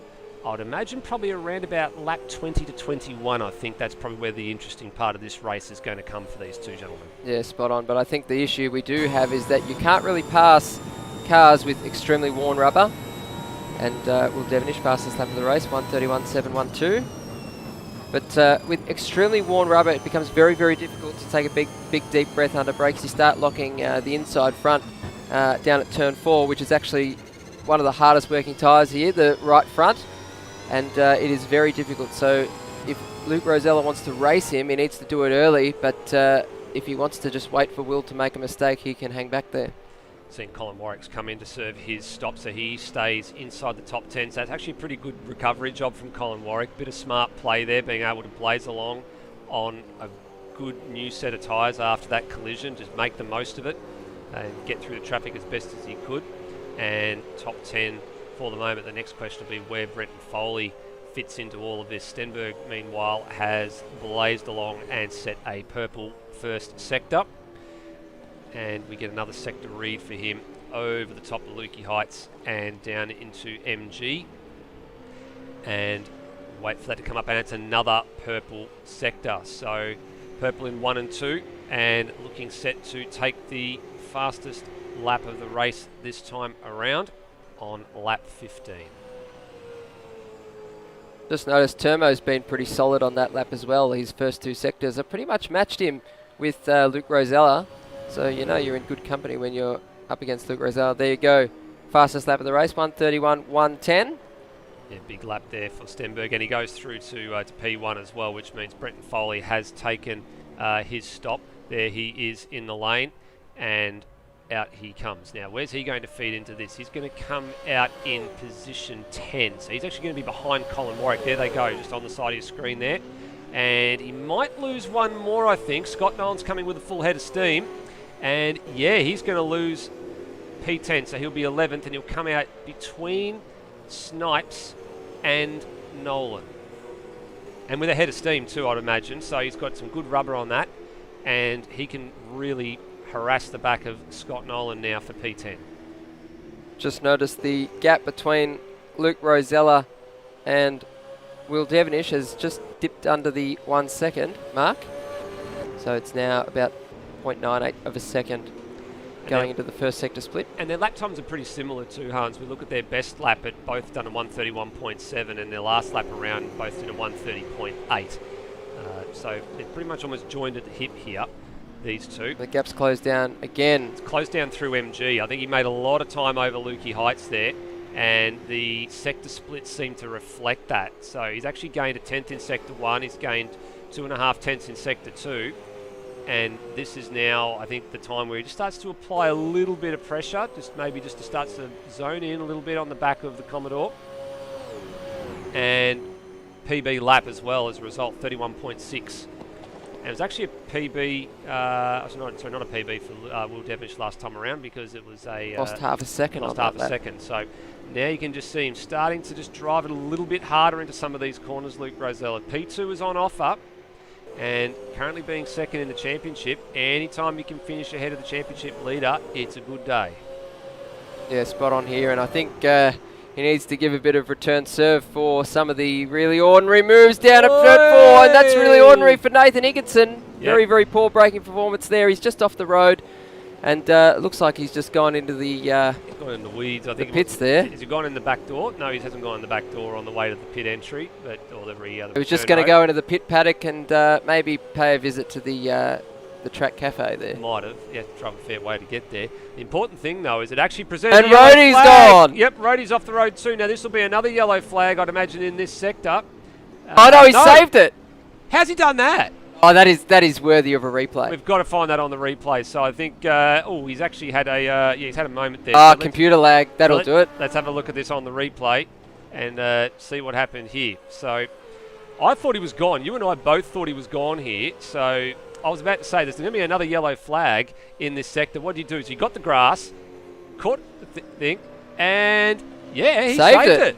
There you go. And Rhodey will obviously love watching this back tonight. Or maybe tomorrow. That was fantastic. Yeah, probably be the one bit of the... oh, here we go. Here we go. Move for second place here. It's on. It's on like Donkey Kong. It's on at turn 2, on turn 1 and 2. Rosella's got the job done at turn 1, but he needs to consolidate at 2, and he's not able to do it. He's wide. That opens the door for I reckon Devonish he might to be able back. to do it. If he just hangs tough around the outside, no, he can't do it. No, Wills is just trying to escort him a little bit all the way to the edge of turn 2. And he couldn't quite do it. Rosella's in position here. Will needs to cover. He's got to push him. He's got to push him here, force him into a mistake, and over under. He's only barely got it done with the block pass there. He was sliding in on the rears. I was actually worried for a minute there as well, because I thought Will was going for the over and under if Rosella was sliding wide, but he just managed to slow it up enough just to cut off that avenue, and he's now got position 2. Now he should be able to clear away here and insulate himself from a possible resend in the next lap or two, because if Will wants P2 back, he's got to get it done probably in the next 2 minutes. Otherwise, he's going to run out of tyres before the end of this race. I think there was a bit of return serve from a couple of the moves we saw earlier in the race from Will. Quite half-baked moves on Luke, and Luke is saying this is how you do a pass. Certainly is. And Will's in the pits. There you go. So he's struggling. Yeah, he is. He has gone into pit lane here. So that's a shock. And so this is going to drop him right down the order. Now, where's he going to come out? This is that's going to put Turmo onto the podium here, ladies and gentlemen. This is going to be CRE. It's still going to have a presence on the podium. There goes Turmo. There goes Rhodey. Devonish is going to come out. He's going to come out like 9th or 10th at this rate. So this gone horribly wrong for him. Yep, this is a big developing news story. And I did say I thought that was a bad move, that he wasn't able to make those tyres last, that he was going to try and go pretty long on a set of tyres. That was not going to do the job. He's going to be outside the 10 here. This is a disaster for Devonish. He's come out P12 now. So through goes NZ Snipes. We're watching this on the other screen here. Here he comes down the pit exit, and he's just going to come out on track ahead of Lewis Wedding here. So he's got 4 laps to find a bit of pace and try and take back a couple of spots here. So the 2 men that are preventing him from getting into the top 10 is NZ Snipes, who's in position 11. He's directly ahead. There he is, car 420, the Kiwi Sim Sports car. And then the next one up the road, who I think is probably a bit too far ahead, there he goes through front of shot, is Scott Nolan. Now, suppose if Will could catch up to Nolan, I doubt he would let him past anyway. Oh, well, let's go back to Sandown last year. What was your comments? I would say that they don't like each other very much. Thank you very much. Well, they don't, to be honest. No, but you're right. Honestly, they don't. There is a bit of I would say hostility. Hostility. I was going to say animosity. Just noticed that Cam Rutledge and Nathan Higginson have DNF from the race, so that's sad to see. No, that would have been, well, the first one would have been Higo going in the back door, I think. Absolutely, it. and then Cam Rutledge has DNF'd probably a couple laps later. Which is sad, because Cam actually has put in a fair bit of practice through Super 2 the last week as well. He actually wanted to actually approach the admin crew and said, look, I'd like to work on my racecraft a little bit. Can I please jump in and do a little bit of extra running around? And we said, sure, absolutely, come along. And he slotted quite nicely into the midfield and ran some solid races, and he was actually looking pretty handy throughout this, but it hasn't quite gone according to plan tonight. And NZ Snipes, I'm afraid, looks like he might be about to lose P11 to Will Devonish, and does. So can Will Devonish get into the top 10? It's looking doubtful at the moment, but it's definitely going to be on for young and old if he can reach the back of Scott Nolan. Definitely is. Now, the other battle I'm looking at here, if we can cycle through, is probably going to be where Pete Savage is right now, because, he's been boxing on Paul Warwick, and there's been a change of position there as well. Now, I think that might have been through a mistake. I can see Rhodey off the road in the background. I got a funny feeling that Pete Savage has probably made a bit of a mistake here down at turn 4, and he's let Colin Warwick through. So we're actually watching from the Warwick perspective. Here we go. And what happened here? And, yeah, Savage is... it's contact. And that's with Burko. And that's with his good mate Burko as well, so that might be a bit of a blow-up later on. I think you're probably right there. That is definitely going to be a bit of an issue after this one is over. Burko pretty solidly in 4th. He was actually. That's the hard part for him, and that's actually cost... it's kept him in 4th place, but it's allowed Warwick through to 5th. And you can see here now, this battle that we were just talking about, Burko has now got his wing mirrors and his rear view mirror full of Colin Warwick's Canteen 3 Commodore. Steve Burko, he has raced in ASC Super 2 on occasion. One of the form guys in the past couple of seasons or so. And Colin and Steve will definitely be well aware of each other's abilities, having raced there a number of times. And could be a good battle here, because Steve is quite good at his racecraft. Look at that. Just parks it that critical 2 feet just over in the middle of the braking zone. It's enough to discourage your opponent from having a go at it. Instead of going the full defensive move and allowing them to go up the Oh, here we go. Colin outside. Warwick is trying the patented Lewis wedding line in GD3. He got me with that on the first lap, and then I didn't let him through afterwards. So once you realise that, you just take the narrow line through Siberia every other time. Yeah. What's Pete Savage? Hey, look at this! Oh, and there's a nudge there in the zone. No. Oh, no. And that's also forced Savage to check up I as think well. I think he's redressing. Oh, there's more contact between them at the back of that as well. Oh, this is going to be a massive blow up. Yeah. I could just see this brewing. This was brewing from a mile away, Stephen. And on top of that, he's allowed Pete Savage through as well. So you can see there, and I think that was a bit of a brief flash of the lights there. So we go to the Smith & Sons replay for this one. And from the perspective of Steve Burke, let's have a look at the camera again. So there was the first moment, got the grass. There's the second moment, gave him a nudge, tried to do the redress. That could have gone Bathurst horribly wrong for that one there. And look at that. Big, you see the car jump into the air, lock wheels. Absolutely. So I think Colin, discretion being the better part of valor there, he decided to let him through. Yeah, he certainly did. So, and that's fair. So he did impede him as we get a new fastest lap of the race for Will Devonish, who is still outside the 10. He's P11, and where's he in the running order at the moment? Has he actually honed up on the back of Scott Nolan? He's actually got him. Down. He's got him. So that is surprisingly easy. But what else is going on is this is another ding-dong battle old again. sparring partners boxing on again. Oh, this is going to be a bit sort of argy-bargy, and Burko's wide on the exit, but he's got the line. That's the important thing. He's got that defensive line. Now, the interesting bit is, will Burko have enough tyres to last this distance here? He's got a lap and a half to do, and I'm wondering whether Savage might actually have another resend down here. Oh, they're all getting the grass on the exit there. I mean, in real life... Look at that. He's tried to do the exact same thing Colin Warwick did to Burko. It's nerfing the rear bumper here, and then Burko's not having any of it. Straight down the middle of the run down Linky Heights into MG. Yeah, you see he just pinched the front, and then it locked the rears, and then it pinched the front again. So, yeah, it's these cars definitely a bit worse for wear towards the end of the race here. The tyres are screaming. Let's see the run through the final corner. You can see the understeer on Steve Burko's car, very, very poor there.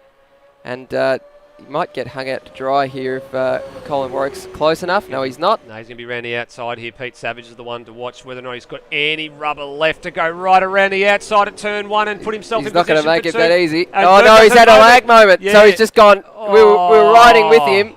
We were riding with him, and he's just gone backwards. That was going to be a sensational pass, and unfortunately the lag moment for Steve Burko spoiled it, and he's coughed up 2 positions as a result.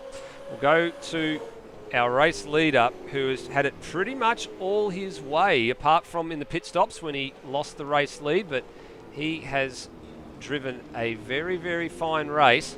No mistakes.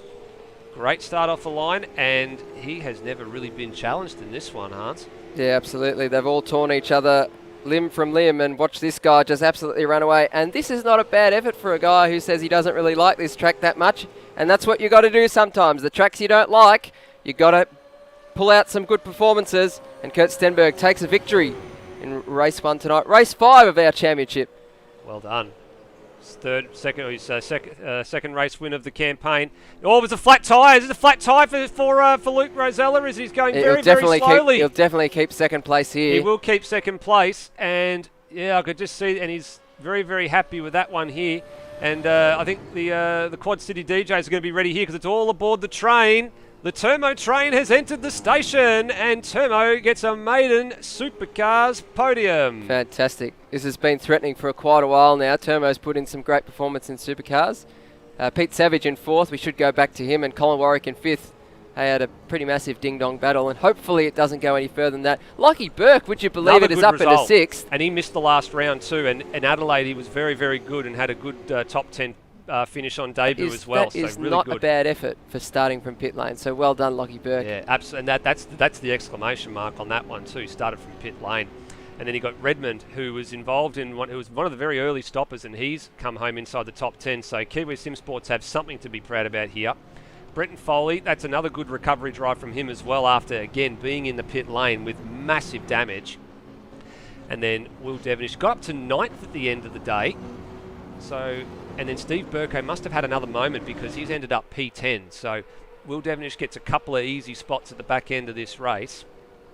Pretty sad, actually, for Burko. It was very solidly up there in the top 4 or 5 or 6. So I guess what may have been for Steve Burko, but it shows that although his overall lap pace wasn't that quick, it's just the fact that he was able to be consistent that got him up there. Yeah, not wrong. So Burko home in 10th, and then we look down the order. You got Scott Nolan, NZ Snipes, and Lewis Wedding. The next one's Cheese was the first of the wildcard runners home, and 14th from Matt Cecil, Brennan Ross, Darren Kemp, who I was actually sort of really cheering on for a little bit there because he was having a great run and sort of making, you know, the likes of Pete Savage and Colin Warwick really earn their keep, and he did a very, very good job from Steve Warwick, Lachlan Locke and Freakish, the last classified runners. All the wildcard runners got home, which I'm really pleased to see. They all finished the race, and only 2 cars, well, the wildcard cars, Lachlan Locke and Freakish, 1 lap down. Pretty solid job by the wildcard runners. We'll give a shout out to all the wildcard runners, won't we? Yeah, we certainly will. They've done very, very well. So that's Freakish, Lachlan Locke, Matt Cecil, Cheese, and I feel like I'm forgetting one more. You got Matt Cecil. No, I've already said Matt Cecil. I'm listening. Oh, Darren Kemp. Darren Yeah, Kemp. that's the one. Yeah. So they've done a very, very solid job, and definitely nothing to be sneezed at the end of tonight. I think they'll look back on it and think, hey, I actually did a pretty good job. Yep. Well, we're going to wait a little bit here. We're just waiting for a few guys to come along and say hello. We'd always like to say hello to not only the people at home watching us, but we also like to say hello to the drivers throughout the course of the night. We're just waiting for the top 3 to, I guess, get themselves extracted from the race cars. They'll probably be a little bit hot and bothered. I think a few people will probably be wanting a shower after that one, but they've still got one more to go. I think Termo probably won't be able to say anything in this interview because he said everything he's wanted to say on the track right now, so he's done a very good job. Well, I think that's probably the one moment I think a lot of people have been looking forward to for a long time is when is Termo going to get a podium. He was very, very close in 2019 on a number of occasions when he had the Kelly Nissan, and he has finally... He's broken through. Very good. Which is the best part about... He's definitely terminated the competition. Yeah, he definitely has. And they're starting to join us now. So we will go to our podium presentations for the 5th race of the ASR Supercars Championship. And you know what? Let's start with 3rd place. Why not? Man of the moment is Termo. Now, Termo, the Terminator, Curtis Igmanis is what he masquerades as in real life. But Termo, very, very good job tonight. Podium, 3rd place. How do you feel? Very thankful for the CRE. I had to do it for one of the CRE cars, you know. I think that's probably the best thing you could say at the moment because they've all had moments of sort of misfortune across the whole entire race. You had Will Devenish and Pete Savage having their moments and pit strategy and collisions, and of course Cam Rutledge didn't finish, so I guess you're right. Someone had to fly the flag and it might as well have been you. Yep. Now, Termo, we know you were threatening at Tasmania. We did see you put some stellar laps in practice. Didn't quite follow through in the race, but Phillip Island, it's just turned it on for you right now. Last week, taking 2 victories and very dominant points finish in the Super 2 round, but also tonight, race 5 of the championship and the first race tonight, a very good result, 3rd place. But how did you feel when it almost came down to you? You were the last man standing and you had to carry the hopes of the team. Oh, I didn't know what to think. I just drove the car and hoping to make it with the tyres and fuel. And I think that's as much as we're going to get out of you tonight. Well done, Termo. Congratulations. And everyone on the Termo bus, myself included, we are absolutely wrapped for you, mate. Well done. Thank you.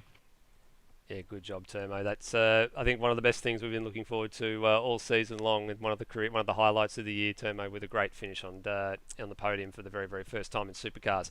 2nd place, The man who's slowly but surely, I think, just trying to fly that Mustang flag as proudly as he can, but he hasn't been able to quite crack the top step of the podium yet, is Luke Rosella. And Luke, tell us, it looked like you had a tyre going down at the last little couple of corners of that race. Confirm?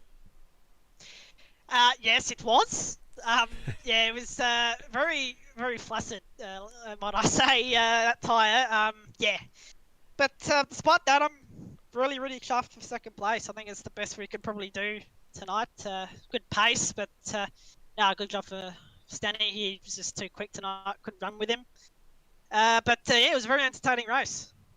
Yeah, definitely entertaining from our point of view. Your battles with Will in the after the safety car restart sort of started to make both of you lose a bit of time to Stenberg as well, but very, very consciously, I guess, sidestepped those arguments and was able to get him back. And then right at the death, I guess, in the closing laps of that race, you knew you probably had the 2-lap younger tyres and didn't really have to sort of put an exclamation point on making the move early, but you got it done and you were able to then sort of at least have a margin to Termo at the back end of that race when the tyre did let go. Yeah, it was a bit frustrating though, battling the first battle with Will. It's like into the hairpin. If I'm not getting out the way, he's just going straight into my car. So it was a bit frustrating. But yeah, I probably should have pushed as much as I did in that second phase there with Will as well. I knew I had an advantage because I think I pushed so far that that's probably why the tyres let go at the end there. But yeah, I think it's good for the championship as well. Make up a bit of points to Will. But yeah, we'll see what we can do in race 2. Bit worried though if my tyre's going to fail with me only pitting on that lap. Yeah, it's going to be a bit tight, but we'll see how we do. Yep, certainly will. And as we said in the broadcast, anytime you finish ahead of the points leader, it's a good day. You've done a good job. Well done. Thanks, Nether. On to our race winner, Kurt Stenberg now. Now, Kurt, I know you don't really gel with Phillip Island that much, but if that's a track that you don't gel at and you do need to bring out those good performances at the tracks you don't like, imagine what you can do at a track you do like. Well done. Thanks, mate. Yeah, I know. As most people know, there ain't too many tracks that. I mean, I like the place from a viewing standpoint, but from sim racing standpoint, I've never been a fan of it. But yeah, I'm not complaining about that. That went really well. You got off the line perfectly well there. You managed to make everyone forget that you qualified second. We weren't even worrying about that after the end of the first lap. It was chaos everywhere, but you kept your nose clean and it was a very well done race. Now tell me, what were you thinking when everyone sort of dropped like flies just throughout the entirety of that race? Well, I knew before going into this that the tyres were going to be a critical talking point and that we were going to struggle to make halfway. Now, the safety car made that obviously reasonably easy in that one for me anyway. I didn't have any problems with that, but I kind of thought that everybody's dropped off behind, and I saw there was an incident that caused the SC, which the SC made it easy for everyone to make the tyres last. But then I saw Luke and Will drop off, and I thought they're having some struggles with their tyres, and I just stayed out front, looked after them, tried to run a set lap time, and that's all I did. I didn't do anything silly because you don't want to overheat the tyre because you don't want to wear it out too much. And critically as well, you finished ahead of the championship leader, so you managed to bring back that deficit, and that's definitely what you need to do with the number one on the car. Exactly right, mate. And I was quite surprised when I saw Will pit so early because I kind of went to myself, you're not going to make it from there, and you're going to have to stop again, and that's going to murder you. So, yeah, I wasn't really surprised when I saw him pit again. I'm a bit perplexed by his pit strategy, and to be honest, it makes me more confident for the next one because I feel like we can do it again. And that's right. You've got to be able to put the quali lap together, you've got to put the start together, and you've got to put the whole race together. Well done, Kurt. No worries. Thanks, guys. All right, well, that's the podium interviews for the top 3 with Kurt Stenberg, Luke Rosella, and Colin Warwick. Now, it's not Colin Warwick. No. He's reminding me. Hans is pointing some stuff here. So top 3, sorry. Got worried for a second. Yeah, we got worried for a second about something else. We're looking at a different side of the screen. So yeah, Kurt Stenberg, Luke Rosella and Termo were the top 3. We'll take a short commercial break and we'll be back in just a few moments. Don't go anywhere. ASR's Supercars Championship in 2021 is proudly brought to you by Smith & Sons Renovations and Extensions. Smith & Sons. Design, plan, construct.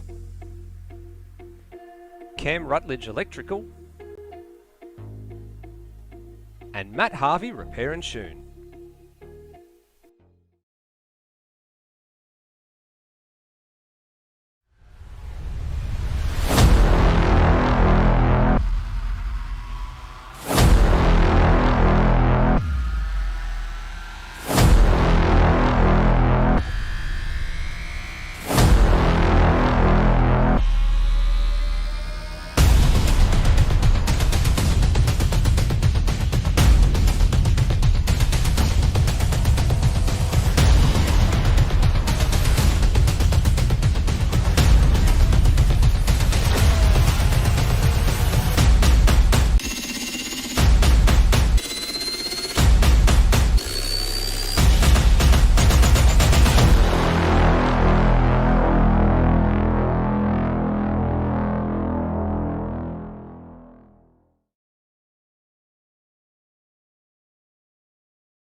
There you go, ladies and gentlemen, that wasn't actually a replay we were looking at. We were just getting ready to look at qualifying, getting ready to get underway here, and there is a mass amount of gathering at the pit exit for the second qualifying session tonight. Look at this, there's already, who's this trying to get in there?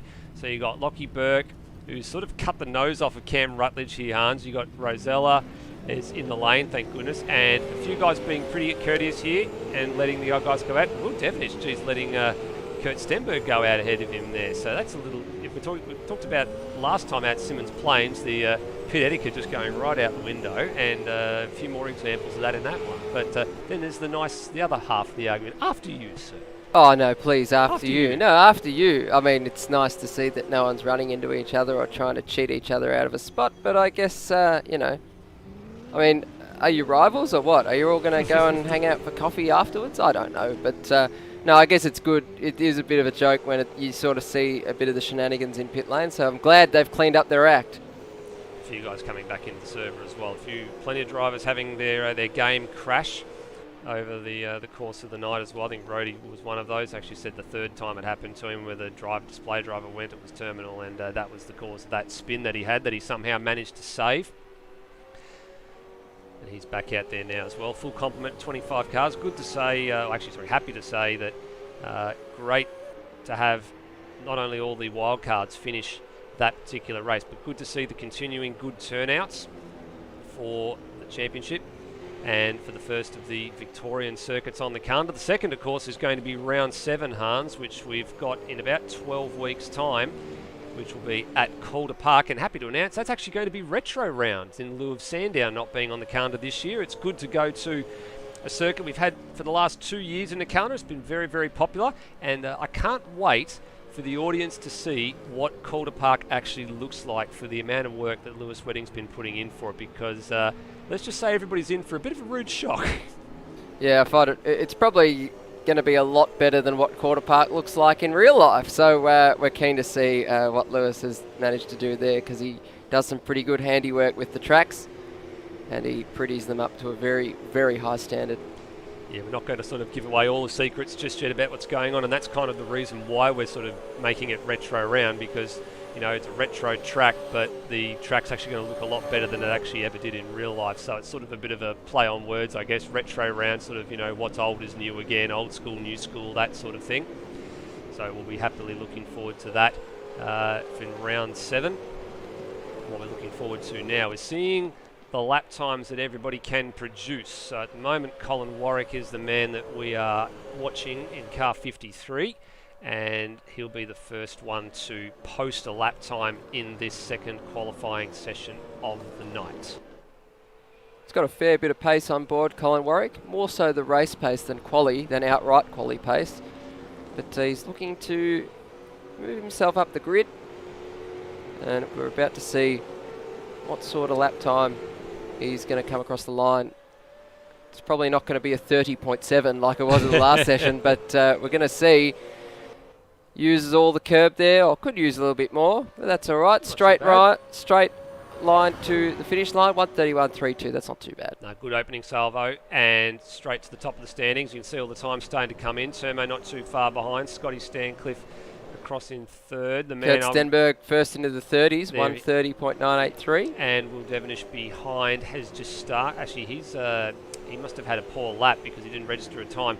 Rosella, sub 1:31, so good to see that he's now found a little bit of pace, goes into a higher bracket than what he did in qualifying one. He's got a bit of traffic though in the form of Freakish, and I was looking to see what Pete Savage did. Only at the moment good enough for third, so didn't manage to replicate his first flying effort that he did last time, and Rosella now needs to go right out wide and then sort of break this corner. He's actually up, Luke Rosella, on the time. Skated in on the rears. Yep, compression lock, skated on the rears, and that'll throw that lap away.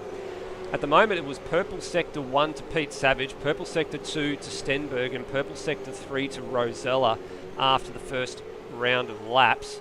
And Rosella, having set a Purple Sector 1 this time around, is actually pressing on. And I still think it's probably going to be to his detriment through this second sector, but time will tell. In about 5 seconds' time, we'll have a little thing flash up on the bottom of your screen there, and he's down. So he's lost, basically 2.5 tenths over the course of that lap. And whether or not the tyres have got anything left in them or not is the next question we need to ask. And the answer to that is, well, he seems to think so. He's going to go around again, Luke Rosella. He was actually complaining a fair bit about the pace. He's in! Oh. And that's going to throw that one away. And that's an error. Disaster. Yeah, that's an error from Matt Cecil there. Frustrating. And worthy of a look on the Smith & Sons replay here as to what happened there. So, nothing wrong. Matt Cecil was actually in position to have a go at a flying lap here. And unfortunately for him, he just did the old Billy Dougal Salonga and Mitch Hathaway in 2019 thing here. Had a bit of a moment through the final corner, and while he missed the fence, he didn't miss car 55. No, he just came back right in front of Luke Rosella at the wrong moment. And would be frustrating. Oh, and there's Darren Kemp in the background doing almost just nosed up the identical and, thing. We saw the front of the car lift up against the concrete wall there. Watching Higo now. Nathan Higginson, car 00. Ride on board with him. Smooth hands, Higo. That's what it's all about. Maybe a bit smoother on the throttle as well. I think there's a few drivers starting to put some reminders in their cars when they look at things. I think the Dane Liccardo one I saw the other night was, if you punt, redress. I think it was written in the back. I think that is a very, very, very good idea. Yeah, I think in his case it certainly is. He's been absent for a couple of rounds now. He's for good reason too. For good reasons, and I guess from a learning experience for him as well, he'll need to learn that craft a little bit, but still a good kid, but just got a few little aspects of the driving to tidy up, and we should see him back for Queensland Raceway in 3 weeks. Whoa! Hey, bit of Larry moment there for Higginson. Got the inside curb at turn 7. He's currently the last man that has set a registered lap time. It was a 34.3, and well, look at that. He's only 2.5 tenths away from his PB, despite that. And he's an over driver, Higo. I've spoken to him at length about the way he drives the car, and let me tell you, when he's having a real go, it just goes backwards for him because he just overdrives the car way too much, and he's not. That's why he's got the sticker that says smooth hands on his dashboard, because smooth is fast. Yeah, slow is smooth is fast. Somehow he found a whole bunch of time in that last sector as well, so that goes to show you what his last sector was like on his first flying lap, and he moves up into P17. Pete Savage, pole sitter from race 1, currently lies P4 and needs to replicate that lap and probably start to advance himself up the boards now. We'll stay with him for the lap here. Looks pretty tidy through Southern Loop, turn 2. Now coming, I was about to say tidy, but he's caught the grass a little bit there. Hopefully it doesn't hurt him. Now into Stoner Corner, turn 3. And now into Honda Corner, turn 4. Only slightly off the pole time of Luke Rosella. Oh, runs way over the curb there. 4 wheels over. That's an iRacing line. I'm not sure if that was intentional or not, actually. But no, I don't think so. But we'll see if that's got an invoice for him to pay at Sector 2, and it has. So I think he's realised what he's done wrong there. Meanwhile, Kurt Stenberg to the top, 130.86. Yep, so he's just set that in the last few seconds. So puts him on pole ahead of Luke Rosella. And Colin Warwick's very quietly moved his way into the top 3 as well, and his lap time 31.0, so he's not far away from breaking into the sub 1 minute 31s. And actual fact, Stenberg has just been usurped now by Will Devonish in the last few seconds, but he's up on not only his PB but the pole time. Little bit of sideways moment at turn 4, got hung up on the curb, just applied the throttle and the car jumped to the left. Just noticed as well that Luke Rosella has gone out for another qualifying run. It's a last gasp of effort here. And he's got major traffic problems as well. Major traffic, and he's got 50 seconds to get to the line to get another lap in, so I don't think he's going to get there. I think he's left it slightly too late. Keep an eye on that one. Kurt Stenberg will get another lap in though, and to the second sector split, he's up on his own time, but he's lost a bit to the PB now. Is Scott Stancliffe on a flying lap at the moment? No, he's on a slowdown lap. And he's put that away. And Stenberg gives up. All right, so he's in. Devonish has also given up. So that's an interesting sort of sub-note to this situation as well, is what is the time going to be now? Now, is Rosella, I think... Oh, this is going to be touch and go here, Hans. I don't think he's going to make it. It's 10 seconds left. It's going to be... I reckon you're right. I reckon he's going to miss it by about a second. 5, 4, 3, 2, 1, and it's a bit of a game spot lag there for a moment. I'm not sure what quite happened, but a few he's guys got there. He's got there. there. Time's going. He got there, and he's probably thrown it off the road almost. Nearly threw it away. I was about to say we had a bit of a moment. I'm not sure. And he's thrown it off. And there now we he's go. thrown it away. So that's the end of that chapter for Rosella, and the next question is, what is Pete Savage going to do? I'm not quite sure just yet. Just go down one for me there, and he is on a lap at the moment. So here we go. This is the last roll of dice for the front row for Pete Savage. Has he got anything? Has he got something? He's got pole! Wow. He's got last pole. gasp effort there from Pete Savage, and he's got it. He's got 30.796, so he pulls it out at the death. It's the same thing he did last session for qualifying. He pulled that lap out when it mattered, right at the very end. I mean, last time the laps got better and better and better. This one, he needed to pull something special out at the very last minute, and he did. There's still a couple of drivers on track yet to finish their last flying laps. One of them is on screen now, Matt Cecil. He's up on his PB critically, but is that enough to move him up the order? At the moment, the answer to that would be yes. He'd advance himself to ahead of Cheese. He'd be in position 20 if he can make this work. And he's coming around the final corner now. There's also NZ Snipes and Lockie Burke, I think, are out there. Or sorry, Scott Nolan are out there at the moment, and they have finished their laps. So Cecil, actually up to 19th, so found a little bit more time. Moves himself actually ahead of Cam Rutledge. So good job for Cecil, and celebrates with some pirouettes at turn 1. Pretty solid job there. Managed to jump up 3 positions. So well done to Matt Cecil. Super 2 regular, making his wildcard appearance tonight. Certainly is, and we'll go over to practice for the race. We'll go to the warm-up very, very shortly. So top 3, a little bit of a different look compared to last time. So last time on the front row it was Peter Savage and Kurt Stenberg with Devonish in third. This time it is Peter Savage and Will Devonish. So it's actually a CRE front row. I think that's the first, I'm not sure if that's the first CRE front row lockout of the week of the actual season or not. Definitely. But notice the top 5, they are within 0.2 of a second. Then the top 5 all under 1 minute 31 too. So we've actually, the numbers gone up from 3 cars in race 1 to 5 cars in race 2. And have a look who's sitting in position number 6. Last race, third place winner in Termo. So I don't know.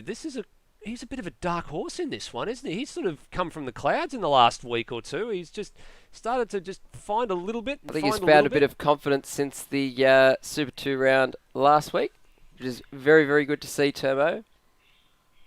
And I don't think it's a night of sim racing unless I comment on this, but Turbo, I always say it week in, week out, ad nauseum, that he's very good in whatever he jumps in. Just whatever he's in, he's always top 10 or thereabouts. I don't ever see him like terrible at a certain class of car. He races everything. He does a pretty good job at it. He definitely does. And I think, can we say he's released the shackles from car 51 this weekend? We'll go with that. Let's go with that. Why not? I think it's a breakout, so we may as well call it. The true question will be what happens in the next race as to whether or not that he actually really has gotten the shackles off and decided to say, you know what, I'm not in a jail anymore. I'm gone. Yeah, definitely. He's that car 51 has been shackled for quite a while, and now he's showing the true potential of it. And also the true potential of the... Oh, there's a bit of a moment there at the pit exit, I think, for... Nolan and Warwick. Colin Warwick, yeah. Colin Warwick, I think, was actually getting ready to do a practice start. And, yeah, he is. So he's doing a practice start there. I was just about to say as well that Termo, he's showing the performance of the T9000. You are terminated? Absolutely. The competition has been terminated tonight. He's definitely terminated the competition for sure. Yes. All aboard the Tomo bus, everyone. Now, this is an interesting part of the track to be doing practice starts on the downhill run. So I know that the grid is slightly downhill at some parts, there's slightly uphill at some parts as well. In front row, I think it's actually more... uphill? There's more like an uphill, uphill rise. Isn't it? Yeah. So that's sort of beggars belief what you're doing on the downhill. You and I, we've both pushed saloon cars off the grid. I'm fairly sure there after a photo shoot 1 year. So I think we both know that, and Rody will attest to this as well, that that start finish straight is uphill towards the end of it. Yeah, it definitely is. Like as you get down, it's sort of downhill towards the start finish line, and then it sort of goes uphill very, very slightly as it crests over the rise, as you were saying before you get to sort of being in a position where you can really see where turn one actually is. So, moral of the story there is don't have a photo shoot on the start finish straight after engine's off at 5 o'clock. No, definitely not. And on top of that, make sure you use your handbrake on the start, boys. Now, what are these two up to? They're having a bit of a moment here. The boys at play. I was about to say, are they about to have a bit of a love-in? I wasn't quite sure what was going on there. This is what it's like these days, Steve. You're firing blokes off, and then it's a blokes on blokes session. It's just unbelievable. It's not like the old days. Blokes on blokes. I think that's the appropriate term for it. Well, okay, let's go with that. We're watching Scott Nolan just sort of do a couple of flying laps. I mean, he's had a couple of practice starts in this session as well, and he's only got sort of half the session to go.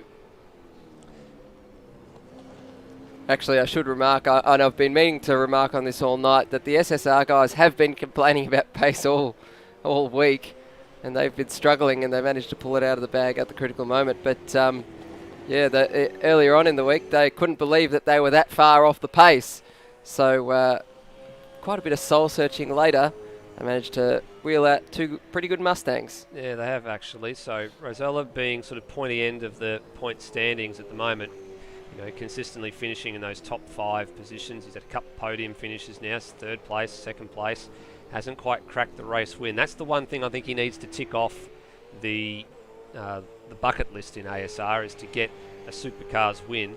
And this year probably already shaping up to be the most competitive season I think we've had out of the 3 so far, plus this one obviously makes 4.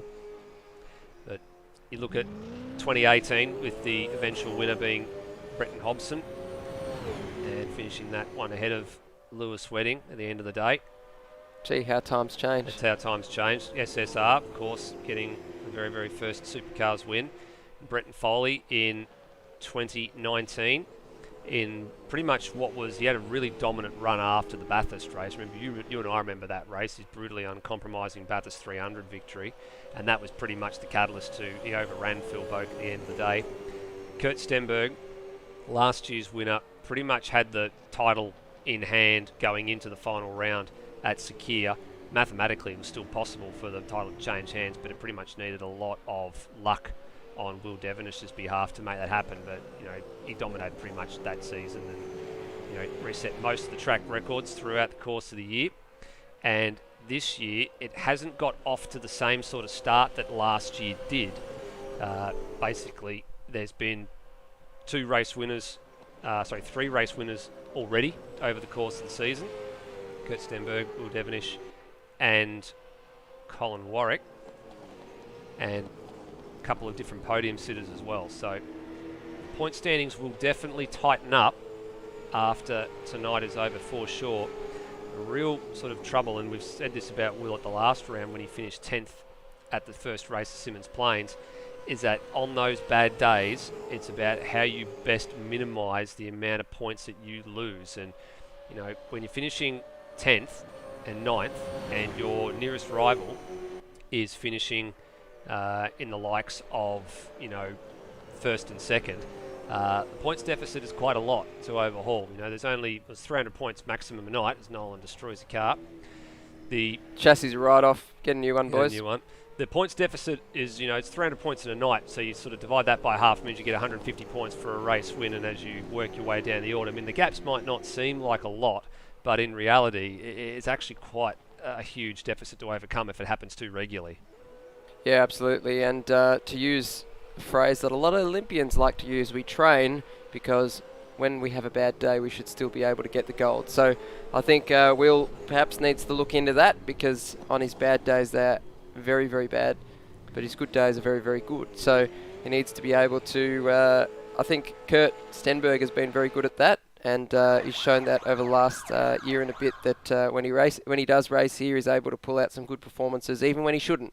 So when he's up against it, he's able to do it right. Yeah, you're not wrong there. And we're getting ready for race 2 tonight, race 6 of the championship. They're going quickly. This is the thing, I guess, compared to last year. Race regularly, racing every 3 weeks, with that little mid-season break sort of around round 8, where we do the Enduro Cup, and then back into it. So for the drivers, it's very, very important to stay in the rhythm and sort of keep practicing regularly. And for the two men on the front row at the moment, Hans, the most important thing for them in the next 2 minutes is they need to convert this start, and they need to convert it well.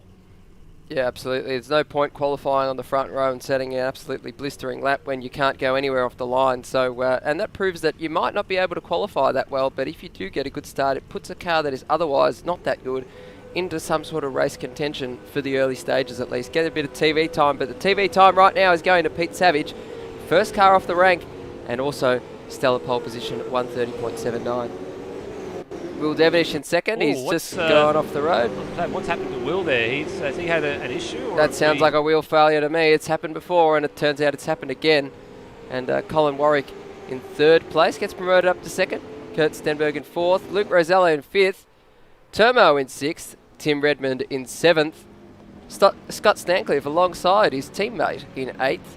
Lewis Wedding in the top 10 in ninth. Brenton Foley rounding out the top 10. NZ Snipes in 11th. Lockie Burke did make the start this time in 12th. Scott Nolan in 13th. Steve Burko in 14th. Brendan Ross in 15th. Freakish, one of our Super 2 runners, he is in 16th. Steve Warwick in 17th. Darren Kemp, another of the guest wildcard cars, in 18th. Matt Cecil, another wildcard, 19th. Cam Rutledge, Cheese, Nathan Higginson in the 00 Autodesk car. Peter Thrower, another of the Kiwi Sim Sports development team cars. Rhodey was supposed to start from 24th. Lachlan Locke will be starting last car on the grid in position number 25. And then we're back to the front. We're just seeing the warm-up lap now. It's gone fairly quickly. Yeah, they're taking him out pretty hard. And Will Devenish is, if race 1 was a disaster, I guess, in his books from what happened with the pit strategy, race 2 is going to be a real hard slog.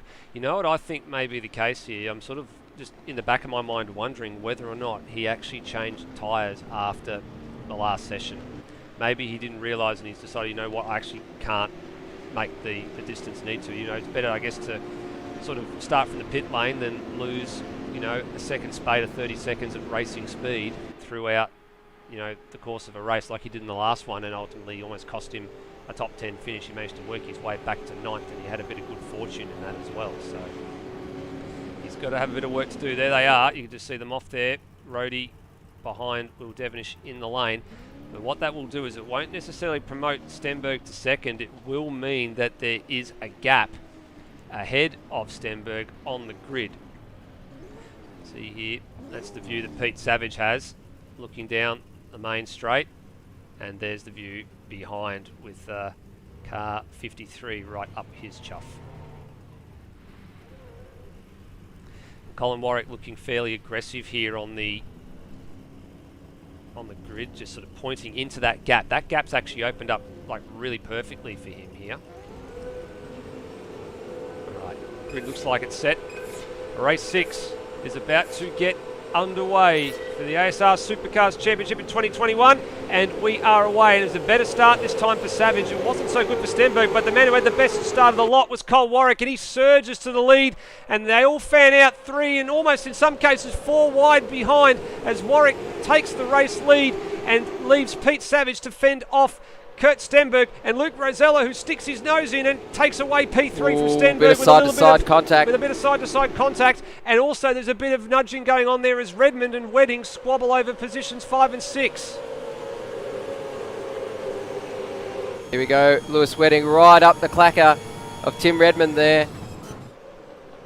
And now into turn 4, and Stenberg having a bit of a look down the inside of Rosella, and good onboard shot from Wedding as well. He's got a first-hand view of what's going on here. Rosella for the moment comes out with position number 3, and a good move by Redmond. He's consolidated and moved up into P5 with everything that has gone on in the last couple of moments.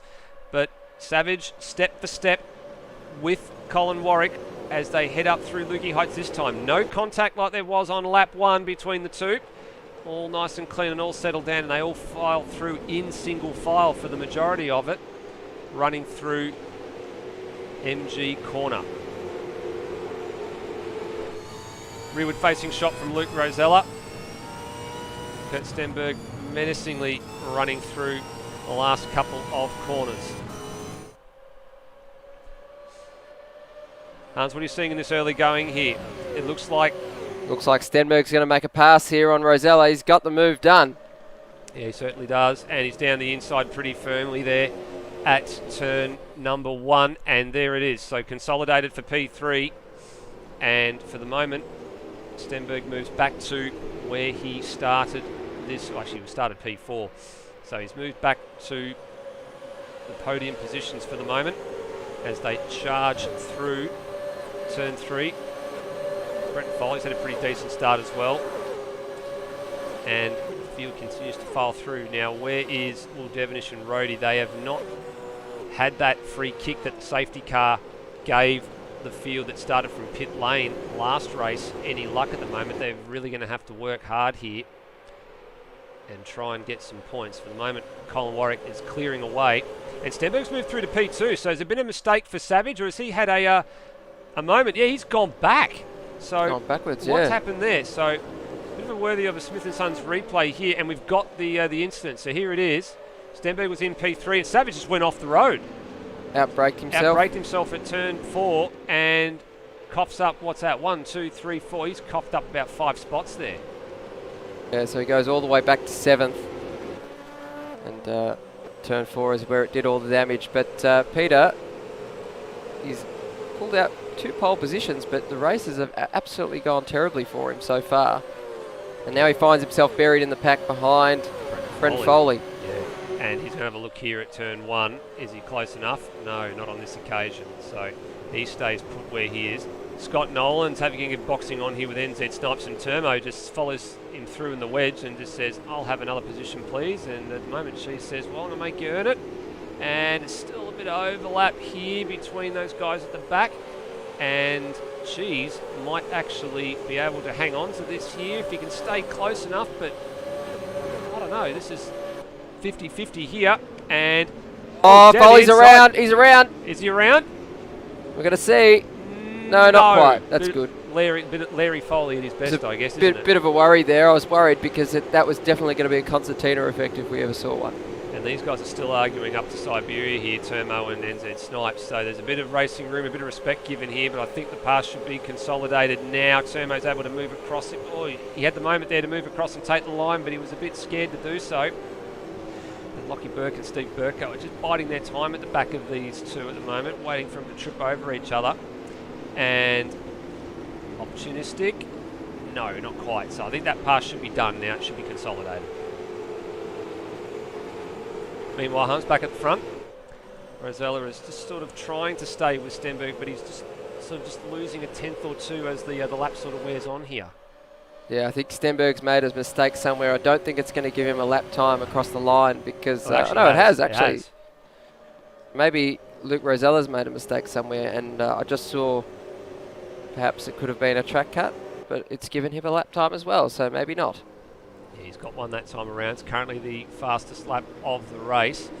We talked about Brent Foley just a few moments ago. He is in position number 6. He tucked in here behind Lewis Wedding. I think this is probably Lewis's best race position at the moment that he's had all season long, and just benefited from Foley having that moment down at turn 4 on the previous lap. And Redmond's gone deep, so that will cough him up a couple of spots here. Just going to be careful with the rejoin. Savage will go through, and I think Scotty Nolan maybe just had a half chance there at getting through, but he couldn't quite make it stick. Pretty solid with the rejoin there. Yeah, good effort on the outside. Knew all the cars were there, sort of stayed in the right spot. And Lewis Wedding takes the Mentone premix machine up to P4 and has gained 5 spots since the start of the race. So good showing so far in the early going here. Lewis Wedding is a bit like Alain Prost. He's a very thinking sort of driver. Was he a bit slow there off of MG? Was he in the gear that he shouldn't be in? Because the car looked very, very slow as he took the tight line through MG corner, almost like Foley had to check up for a few seconds here, and he's wide. He's gone wide. He's opened the door for Foley, just not quite close enough to make that move stick. And as Colin Warwick sets the fastest lap of the race, Foley looking very, very racy behind car 777. Through turn 1 we go. Not quite close enough to grab some inside corner. Wedding very, very slow, very loose at the moment as well. Loose in the loose SimSport car. And Foley might want to get a wriggle on here because there is not a lot of time to get this pass done before Pete Savage will arrive on the scene in a few minutes. He's going to make a dive here. We're looking from the back of Lewis Wedding right now. Not quite. No, big lock up the Wedding and he lets him through. He's made the mistake. That's it. So the pressure gets to Lewis Wedding, but he somehow manages to hang on to that one. Had a good exit out of turn 4. And he can hold station for the moment and frustrate Foley for another couple of laps. And I think it probably won't be long before Tim Redmond joins the back of this battle as well. Just something to note that Termo's gone even more backwards. He's lost three spots off the line, and now he's back in 13th, so he's lost a total of 7 positions. Yeah. No good for Termo in race 2 tonight. He's had a very poor first sector on that last lap, so that'll be where it is. Done like a near 36-second first sector where the usual times are 31s and 32s, and that will have dropped him all the way behind Scott Stancliffe, Scott Nolan, and actually puts NZ Snipes into the top 10 after that one. As we go back to the battle that is still rampaging on for 5th, 6th and 7th here, and actually 4th, 5th and 6th. Foley runs side by side for a very brief moment at turn 1, but he wasn't quite able to make that move stick. This is the part of the track that's been getting me all week long so far here, Hans. Look at the different lines that these guys are taking. Lewis Wedding, the more traditional line, going out to the mid, taking the first corner apex at turn 2, going out to the mid track, and then the other starting to stay really tight and trying to just use that working side tires, trusting the working side of the car will have the grip to sort of keep that tight line, the momentum going. It's a bit of a different school of thought to what I would usually sort of impart on one's knowledge. Yeah, absolutely. I don't understand why some guys are, really hugging the, almost single apexing the corner. That's how tight they are. But I think the double apex is a better option there. Just really saves the effort on the tyre. Just looking at Lockie Burke getting sideways through Hayshed. Yep, so a little bit sideways, and he's just Caught behind that at the back of group. shot. And over the rise there he is, the Hype Sim Sport Mustang. Doing very, very nicely in position number 7. Sideways again, out of MG corner. And a little bit of grass for the guys behind as they continue to chase Lewis Wedding. This has been going on for, what, 3 laps now? And Wedding doing a pretty good job of just holding up some of these fast guys. But Savage needs to, now he's right on the back of Foley, he needs to commit. He needs to make a move stick, and I think his best shot to do it is going to be at turn 4. Foley was about to go off the road there. He was well wide, and he's, big save, big slide and a big save. And there we go. So that's actually Savage being very opportunistic. He's just coughed up the position there, I thought. Yeah, I thought there was actually contact involved in that one there, but maybe Savage has had his nose there and Foley has had that little bit of an awkward twitch at the first apex at turn 2. Can Savage make it 2 cars in 3 corners? He's going to try and shoot the slow part of the course and the narrow gap going down into turn 4, but not on this occasion. His old team boss in front of him. I'm sure he's probably giving him a character referencing right now. Oh, he probably is. He's probably just looking at it and wondering what he's got to do to, I guess, what's the right word for it? They parted on. I thought they parted on amicable terms. I'm not 100% sure if that's entirely accurate or not. I'm not sure if the rumour mill has been working overtime or not, but I'm sure there are character references from mid-pack right now. Should be a bit of a series, character references from mid-pack. That sounds like a good series. Maybe we should start. Maybe that could be the name of our new panel show that we've been thinking about doing for some time. Yeah, I think everyone, instead of going to therapy, instead they start a podcast. Something, they start something. Meanwhile, out in front, the gap has just tightened up a little bit here. So Colin Warwick goes through to 32.566. Stenberg behind him gained 0.4 of a second that lap. So the top 3 just starting to come together, or top 2 rather, starting to come together a little bit. And finally, I was about to say, Pete Savage thinks about making the move on Lewis Wedding for position number 4, but wasn't quite there this time. Needs to be a bit closer coming out of the final corner. And see, this is the line that I was thinking that was troubling Pete, taking that sort of double apex line, but he was actually well wide of the track that he needed to be in. It actually is a pretty hard sort of part of the circuit to get right, because you've really got to, sort of trust the car that going out to the mid-track is the right thing to do, and that's why some guys sort of try and single apex the corner, as you rightly put it. So this battle sort of starts to get a little bit frustrating for Savage. There's a point at which there's no return. You just go out and you get on the marbles and that's it. And here we go. Colin Warwick lets Stenberg through. And I think that's an easy pass at the end of the day. I think Colin probably knew that was coming for a couple of laps. He was sliding into Siberia as well, I just noticed. So that will then mean his next task, I guess, is to hold position as long as he can before the sequence of stops come up. There's a green flag running. I think a number of drivers are going to sort of be worrying about how the tyres are going to perform. They've seen what they needed to do to make it work with the safety car involved, but without a safety car, this starts to make this race very, very borderline if it can run again on one stop. And back to this 4th place battle, and Savage is going to try the long way around here at turn 1, Wedding fairly and squarely, parks it on the defensive line. Does he open it up for turn number 6? Oh no, there's contact and big slide. And that was very ordinary there, I thought. That was a little bit ordinary. He's managed now, he's gone off the track as a result of having to recover the car, and he's kept the position, he's kept his foot in it. So I don't know if this is fair game or not, but Foley's going to try to go around the outside, and I think Savage's got a bit of damage here as well. He might have to be very, very careful in the next couple of corners. If Foley backs it into turn 4, and I was just saying, at this precise point on the circuit a lap ago, this is just starting to become really, really frustrating for Pete Savage now, staring at the back of this Mustang for the whole, or for the better part of the last 3 or 4 laps, and not being able to find a way through.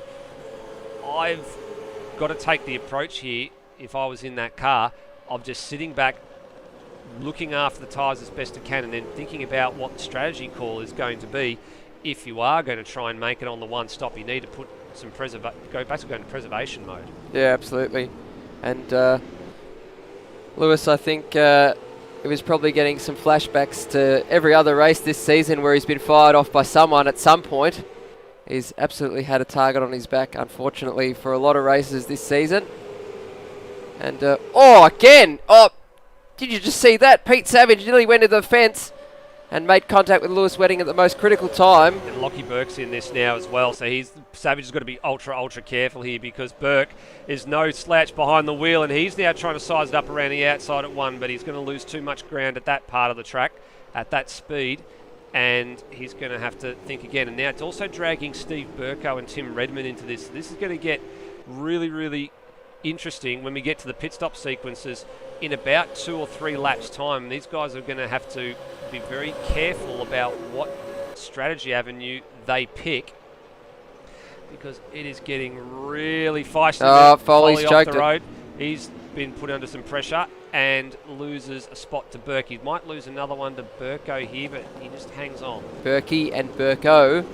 Try and say that quickly. But Pete Savage, I think it's all gone out the window for him right now. I think he might be getting a bit frustrated, and if the parting of ways with Lou Simsport was amicable at the start of this season, it definitely isn't amicable now. No. Because he's seeing his old team bus in front of him, and he's thinking, maybe I should have driven one of those cars, but I'm fairly sure he's happy at CRE right now, and he wants to put a good result on the table for his new team. And again, there's a bit of overlap there, and he's just getting that overlap at a heap of places, but he's not able to do much with it. This is the part of the circuit where he needs to get it right, and this is what he's doing now. He's right under the rear wing of the Mustang at the moment. There's a bit of That's the closest he's been all race. It certainly is, and he's going to try and shoot the narrow gap. I guess shoot there's the fat side and the thin side of the circuit, and he's going to try and shoot the thin side. He needs to be on the inside for 1. He was far enough alongside. He's just got to be careful not to escort him off the road and make some contact. He's on the wrong side for this part of the circuit, and he needs to hang on, and he gets the grass. So that's now going to lose him a spot, potentially to Lockie Burke here, if Burke was far enough up alongside, but he just couldn't quite keep it in there. So very lucky not to lose a spot here. And he's going to go again at turn 4. Unless Lewis parks it down the Covers it. inside. Oh, there is not enough room for a car down there. Barely enough room for a car, but it actually Wedding outbraked himself. And Rhodey went around at the critical moment. It's produced a yellow flag, so we're going to have to be mindful of that as well. And I think probably Savage might have to do the right thing here and let Wedding back through, but that's high drama at the moment. Also high drama, you can see Brendan Ross off the road at turn 3. Big high-speed moment. Be a puncture. Looks like a puncture Yeah, to I me. think you're right. That actually does look like a puncture. Let's go and actually have a look at that one on the Smith & Sons replay, and let's see what happened there, because he was fighting with Steve Warwick. And Yeah, you can Cam see Hutchins the car he's is got understeering already. yeah, So it's front right. You can see it there. He's had a major moment. As he comes through this corner here, the car's just going to plough straight off the circuit. Yeah, even at the anchors. Yep, front right puncture. So that's at lap 11. And Pete Savage is in. Lewis Wedding is in as well. yep, so they're all starting to come into pit lane now. So this is hard now too. These guys are going to have to go the hard tyre, I think, to make it home from here. So look at this. 1, 2, 3, 4 cars in the lane. So Savage, Wedding, Burke and Burko all go through. Stenberg still leads this race, importantly. And who else in lane? Actually, look at this. Colin Warwick and Luke Rosella have come in as well. So they haven't been able to go lockstep with Kurt Stenberg. So that means that the likes of Foley there and Tim Redmond currently move up to positions 2 and 3. This might be to their benefit if they can make this work. And look at this. Pete Savage has lost out in the pit lane sequence. He's not only has he stayed behind Wedding, he's lost out to Burko and Berkey as well. Oh, did you see Burko just fire into the back of Lachlan Burke Sure there? did. Obviously, a bit of a sticky pit limiter button there. So they're going to get out into clean air, which is important for them. But the important bit for Pete Savage is he's lost 2 spots out of all of that. So he's got to do the hard work all over again now just to get back to the rear bumper of Lewis Wedding. Now what's happening on the front up here, we're having a look to see what is going on with Tim Redmond. Looks like there might be a stop in mind for them. And Kurt Stenberg, race leader, is into the lane as Higginson exits the lane and sees him do another tour on the next lap. So Stenberg in the pits, not 1 millimetre later on the anchors there. And Foley follows him, and Tim Redmond will follow them as well. So they all stop on lap 12. Now they will have 1 lap fresher tyres because they were able to protect their tyres a little bit more in that first stint. And this is critical for them. It's at the end of lap 12, so that means that they've done the 12 laps. They've got a little bit left in reserve. Oh, who was that sliding in the background? That was That's Scott Nolan. So Synergy Sim Racing have serviced the one car already and servicing again a couple of other cars in the background. Now Stenberg out on the main straight, and Warwick goes through and he takes the race lead, so that cycles back to Cole Warwick. Now Termo's gone long. Termo's up in third. He's up in third, but I got a funny feeling he has not stopped yet. No, he hasn't. So he's probably going to have to go the hard. He's probably maybe gone the hard tyre. Maybe that explains a bit of the pace here. Maybe thinking he can't make it last on the double soft. If he's able to save fuel for the race, as we know it's not a fuel limited race, he should be all right. And that's part of the strategy that a lot of drivers were trying to work out during the week, is what starting fuel they decided to start on, given that they knew they'd have to put in some fuel at some point, but they didn't know whether it was wise to go with a much fuller tank and then try and take a short fill, or whether or not they sort of, take a little bit less in the tank and then a bit more at the stop, just depending on how they wanted it to pan out. Kurt Stenberg, this is panning out quite nicely at the moment. And so too for Colin Warwick. Very, very comfortable 1-2, with Termo going to stop in probably a lap or two's time, I'd imagine. That'll then just cycle Rosella back to P3. And I think another driver, I'm not sure if he's stopped or not. I might have to get the timing Scott out. Stancliffe, yeah. He's quite a fair way off the pace. His last lap was a 1:36.6, and his best lap is a 1:34.0. So he may be on hard tyres here, Steve. Yeah, well, I'm about to go and have a bit of a look at the live timing, and for those of you who are unaccustomed to the live timing, asrleague.liveraces.com is the one you need to be looking at. And well, that's not the screen we want to be looking at. We actually want to be looking at what's happening with his lap times. And what's the lap time for him this time around? Looks like the pit menu's just come up for him. He's done a 36.9 that last time around. And I'm probably with you on this one, Hans. I don't think he has stopped yet. And the answer to that equation appears to be yes. So he's just been going along. I reckon you're right. I reckon he's on the hard tyre.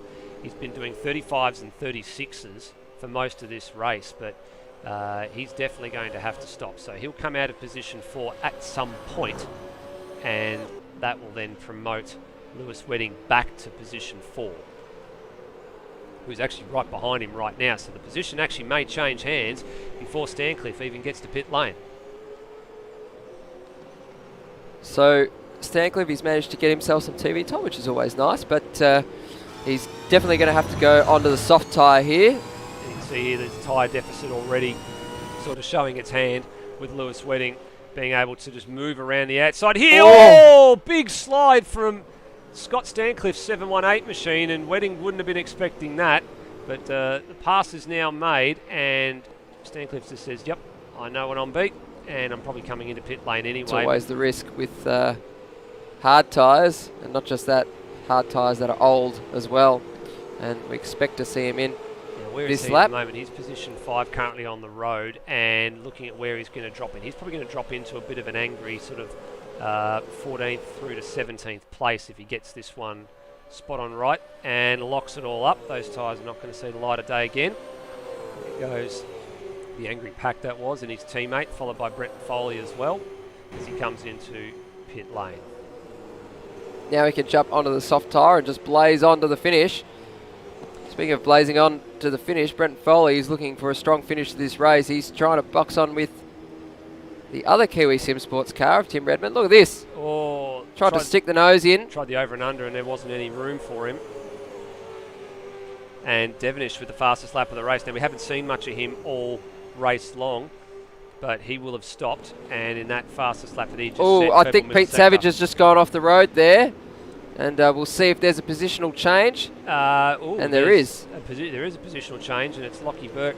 That I'm not sure maybe if there was some contact there or not, but we'll go and have a look at that one on the Smith & Sons renovations and extensions replay, and have a look at what happened down here, whether or not there was a bit of contact, or maybe Pete tried to pass. So we covered the line, and it was actually both just they both went off the road. It was just worse for Lockie Burke. and they both dropped a position to Steve Burko. And Steve Burko would have been laughing because he got a couple of positions quite easily. New fastest lap of the race, Kurt Stenberg, 1:31.182 on the 15th lap of the race. And he's starting to close in very, very quickly on Colin Warwick as well. So, and it's now on. So it's happening at turn 2, and I don't think Warwick will make this really too difficult for Stenberg to go through. He'd be quite happy to settle for second place in a minute, and then a bit of a flash of the lights just to say, yep, you're all clear. And the two good mates from ASC continue on. Also of note that I think Colin Warwick and Luke Rosella's pace has been quite similar, but Kurt Stenberg has just been more than 0.6 of a second faster each lap, so he's been able to really run away with this one as well. And barring any sort of calamity, he looks like he might take this race victory as well. So it's been a good outing for him, for TTR so far. Yeah, it's been a disaster for CRE. And the one thing we were talking about just a moment ago with Luke Rosella is, you're right, the pace is similar between him and Cole Warwick, but the issue for Rosella is the gap. And since the pit stop sequence, he just has not had, I guess, a very, very kind run through traffic, and just hasn't been able to go with He's also Colin made Warwick. a couple of mistakes as well. And Have seen him bowl it wide at the big stops at turns 4 and 10, so not ideal for Luke.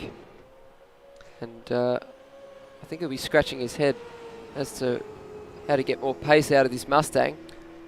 The only benefit for him, I think, in all of this is that he still is finishing ahead of the current points leader in Will Devonish. So he still is making ground in the championship, but the man who was behind him in the championship coming into tonight in Kurt Stenberg, I think is probably going to jump Luke Rosella, if not be very, very close to the back of him. And here's exactly what you were just talking about, with him just driving a little bit too hard into some of these corners and seeing him bowl it wide.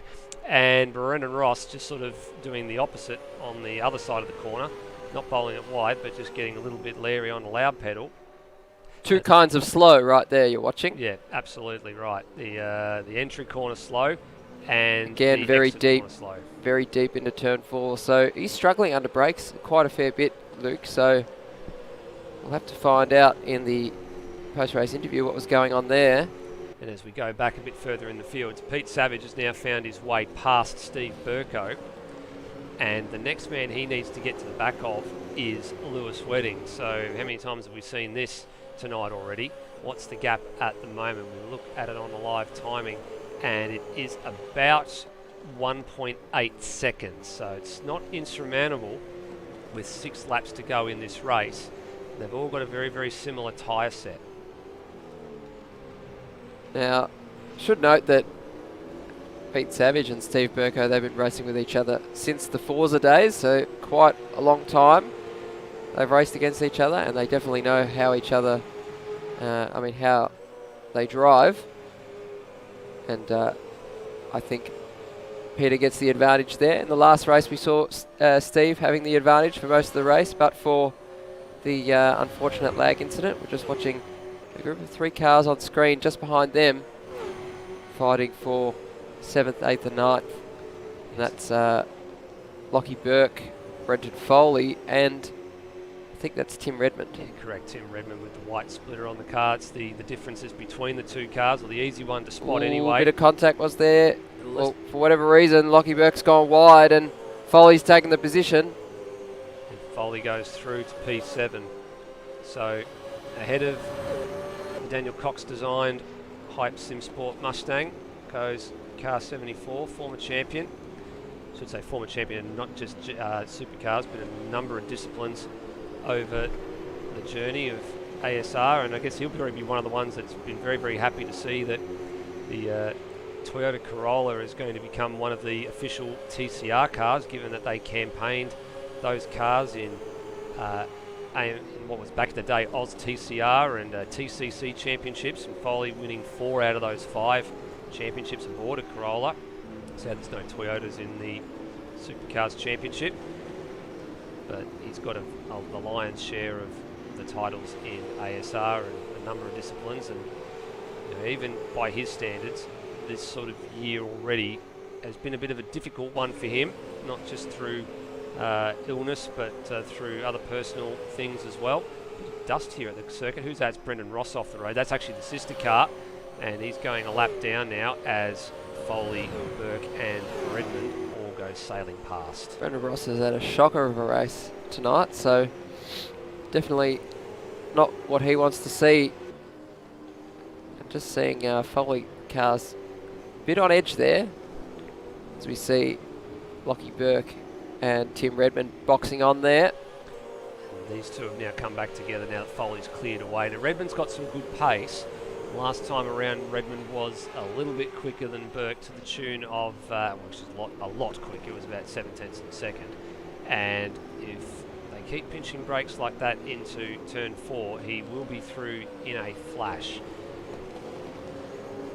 A bit further up the order, the positions at the front sort of remain unchanged. You've got Colin Warwick still trailing Kurt Stenberg, and they're just sort of running in sort of formation here. I don't think there's going to be any real late minute lunge from Warwick on Stenberg as the race sort of winds down. They've got 4 laps to run here, so quite comfortably out in front, and this has been a real sort of bit of smooth sailing again for Kurt Stenberg. These are the kind of rounds that he wants after sort of publicly remarking that Phillip Island is not one of the tracks he looks forward to. These are the when you maximise the amount of points you can take away from a race that you aren't really looking forward to, it's going to do wonders for your championship. And this one, I think, is probably could be, Hans, one of the biggest swinging points in this championship, with Devonish having put in a lot of practice and the CRE guys having put in a lot of practice, dominating qualifying but not being able to convert in the race. This sort of, the alarm bells are ringing. Yeah, absolutely. It would definitely be panic stations right now at CRE, because TTR's just rocked up. One car team, rolled it out of the truck, and it's already very good. So I think it just shows that Stenny's able to carry that form everywhere, even to the tracks he doesn't like. We're just seeing some smoke on screen. There's a bit of contact here, a bit of contact behind them. And that's Burko into the back of Brenton Foley, and that was Foley defending very, very heavily. And Burko's going to give the position back here. So smart redress, smart thinking, but worthy of a bit of a look at the Smith & Sons replay, because that one was very, very interesting from the perspective of Steve Burko. They're coming into turn 3 here, so he was lining up the outside. Foley was on the defensive line, and Burko just could not get back across at the right amount of rate, and just ended up making some front to rear contact, front right corner to left rear corner. He knew what was happening. He tried to get out of the way, but wasn't much of a margin of error there. Unfortunately, they made contact, but now still joined together at the hip. Redress the position. Pete Savage in 5th. Now, he hasn't been able to make any inroads into Lewis Wedding whatsoever. Have a look at the margins to get across the line. We called it a bit before. It was 1.8 seconds. It's now 3.5. So it's gone completely the other way for Pete Savage, and 5th place finish will pretty much be, I think, what is the best that he can muster, barring a disaster in these next 3 laps. This shows that Lewis Wedding has done a solid job, and he's still got some good performances in him, the old boy. And this will be a good result for Lewis as well, because I think probably from his perspective, he hasn't had probably the best run through Supercars since the 2018 season, when he was fighting with Brenton Hobson for that championship, going right down into Adelaide, and it just didn't fall his way. Adelaide actually hasn't been a happy hunting Well, ground we should be specific that how it didn't fall his way was in one of the races. I believe there was one very famous sim racing streamer named Emily Jones and one Thomas McMillan, and they actually managed to crash into each other right in front of Lewis Wedding, and he was caught up into it. So that's where his championship went away. Yep, there was the GT3 incident in 2019 as well at Adelaide, where the fight for the championship was on, and Lewis came across a back marker, and I think it was in Phil Ogden, and ended up with a spin-off of that, and he was very, very irate after that. It was championship over. With about 20 minutes or so left in the race. It was just building to that crescendo, and then all of that happened. So Adelaide definitely not a happy hunting ground for him, but was pretty solid, and Tasmania is in the top 10 in points, and this will be probably his best result in a long, long time. It won't be on the podium, but it definitely will be a very, very welcome result for Loose Simsport, Ford and Mentone Premix. We shouldn't forget also, he did get the win at the Gold Coast round last year. Don't want to say by default, but you got to take them however they come. Correct. Yeah, there was of course the massive amount of penalties that were handed out from that race, and it all sort of cycled back to him at the end of the day.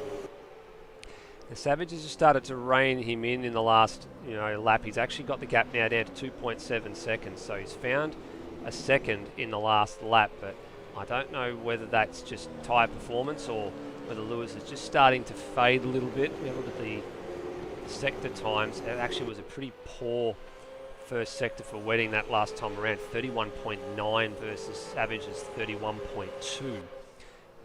So maybe just a slight mistake from Wedding somewhere in that last lap and in the first sector of this lap. And what's the margin now? It is 2.3, so a little bit more this time for Pete Savage, but he's going to run out of laps here. I think he's only got one more to go, and I don't think he's going to be able to do it. The leaders have crossed the start-finish straight for the 23rd and final lap of the race. And Kurt Stenberg staring down the barrel of another race victory, and his turnaround this season continues with number 1 on the car. And he's looking to put on a good show as the defending champion. So it'll be a third race win for him on the season. Of course, the one from Tasmania and 2 tonight, if he puts this together for the last half a lap. So it's not the same sort of dominance that he exhibited at the beginning of last season. The honours have been shared between 3 different drivers over the course of the season thus far. He's got half of them, with Will Devonish with 2 and Colin Warwick with the remaining race victory, and already starting to celebrate sideways through the exit of MG, and now around the final corner for the 23rd and final time, and race 6. Whoa, no, it won't be won by Kurt Stenberg. He's got a little bit too over-exuberant, and he's going to give this. Is Colin Warwick going to take this win? He's going to cough up the race win. Is Warwick going to cough it up? Meanwhile, I'm just watching this battle in the does background. There's a massive battle between Lewis Wedding and Pete Savage. I think we should get a replay in due course. Yeah, we think we probably should there. So Savage is going to get through here. So let's go and have a look at that. Worry about the results later, because we are watching race cars crashing, everyone. Yeah, so Wedding, I think it had a bit of a moment here. Here he is. So he'd been saying, oh, and there it is. So he tried to go around the outside, and there was some contact. And then what's Wedding done here? Just escorted him, and escorted him, and escorted him, and escorted him all the way to the edge, and then ended up going off the road. So I don't think he was particularly happy about that. I don't think so either. So he's actually rejoined, I think, in position 6 there, Lewis Wedding. So again, another talking point after this one is over, but we're going to have to give Kurt a little bit of a ribbing, I think, over what just happened at the end of that race. So it turns out he has won the race. So he has won the race. So he did get there in the end. At the end of the day, the margin. Well, we'll go and laugh at him, because you can't just celebrate and then put it in the fence. No, definitely not. 3.43 seconds. Sorry, 0.343 of a second was the margin at the end of the day. It's very magnanimous of Colin to let him have the win there. Yeah, I think he probably realised it was a quick car all day long, and I think probably from a championship point of view, I think that probably says enough, doesn't it, that they're going to try and see if they can get a couple of titles for Stenny this year. But they have got. I thought it was celebrating a bit too hard there. Maybe the old Daniel Andrews get on the beers is probably playing order of the day over in West Australia. Probably playing a bit too much in his brain on repeat. I think he's got a never-ending tape of that, I believe. So we'll rush to confirm that in the post-race interview. Sure we will. So Pete Savage got home for 4th, although be it with that question mark over his head for the contact at this part of the circuit in that last race. For blatantly firing Lewis off. Oh, we'll call that. Lewis will probably say he was robbed. Tim Redmond home in 5th with Wedding in 6th. Brenton Foley. So a couple of good results for Brenton Foley this round. So a bit of a bounce back and return to form. So Simmons and Phillip Island have gone pretty well for him.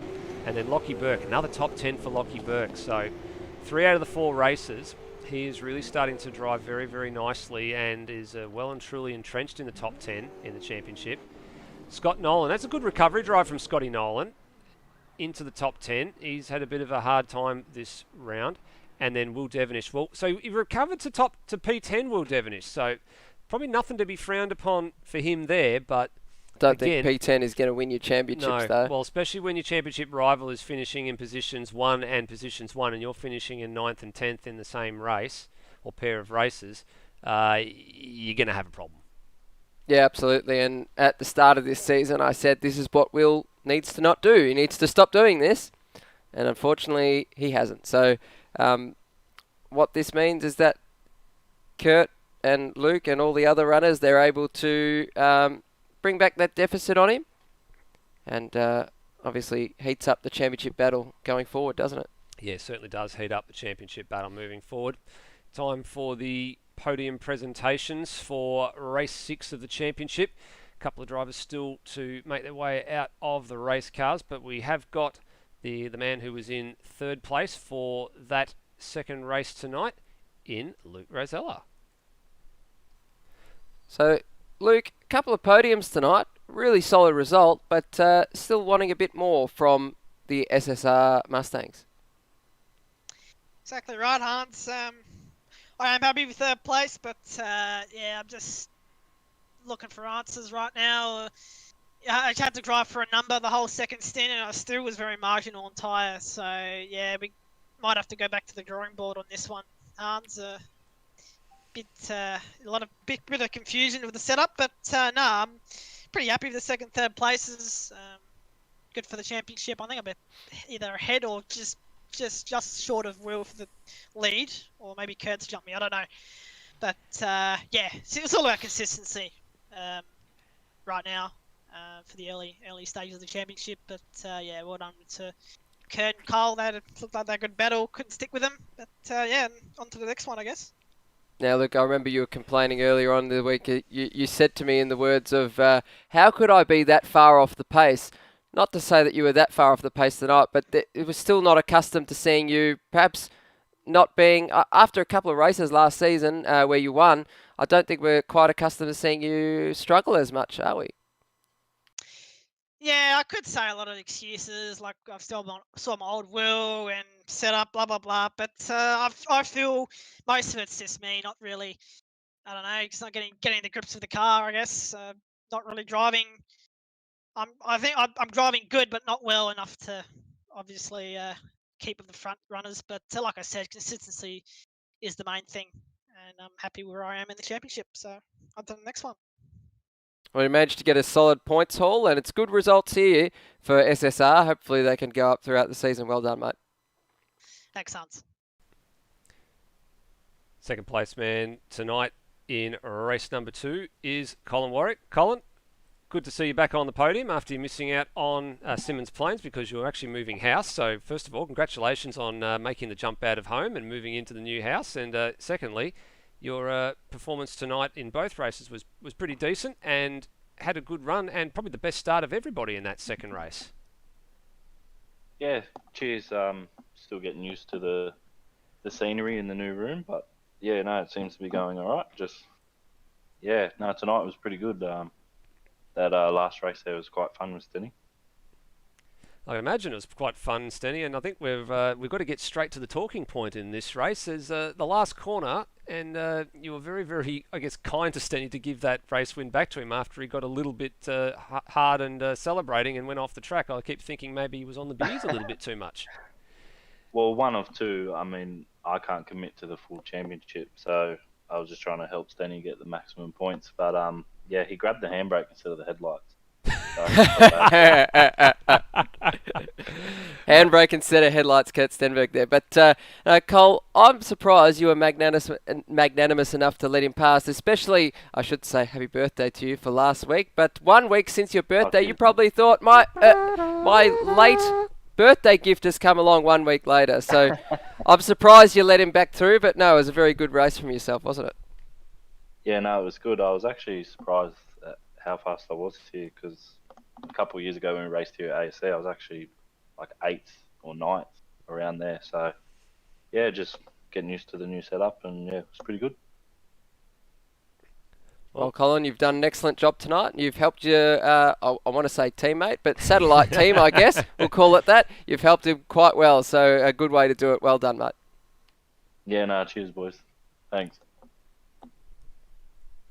Now, a race winner once again tonight is Kurt Stenberg. Again, didn't get the pole, started a bit further back in the field, but you were able to put a good race together, but for the final corner. But we'll forget about that for now. We'll ask you about that later. But Kurt, again, you were able to drive the perfect race, it seems.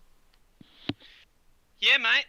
Look, I wasn't happy with qualifying. I was on a lap that was good enough for pole, and I sprayed it at the second last corner, ran wide onto the grass slightly, and that was my lap that I did, and to go fourth, and I lost about tenth and a half from that, and we were 0.65 off pole, so that's just not good enough. But Will not being on the grid in front of me helped. I didn't get the best start. It was not shocking, but it wasn't great, and yeah, I just chipped away at it from there, tried to come through, got Luke early, then Peter, I think, went off, and then it was just with Cole there. I feel like at the end of the tyre run, car was a bit stronger, and yeah, second stint, I went as long as possible in the race, and I entered the pit lane with 1% left on me front tyre in the pit stop in the middle of that race, and thought, yeah, I knew Cole was going to jump me, but I thought we'd get him back, and we did, and then it was sort of cruised from that point on.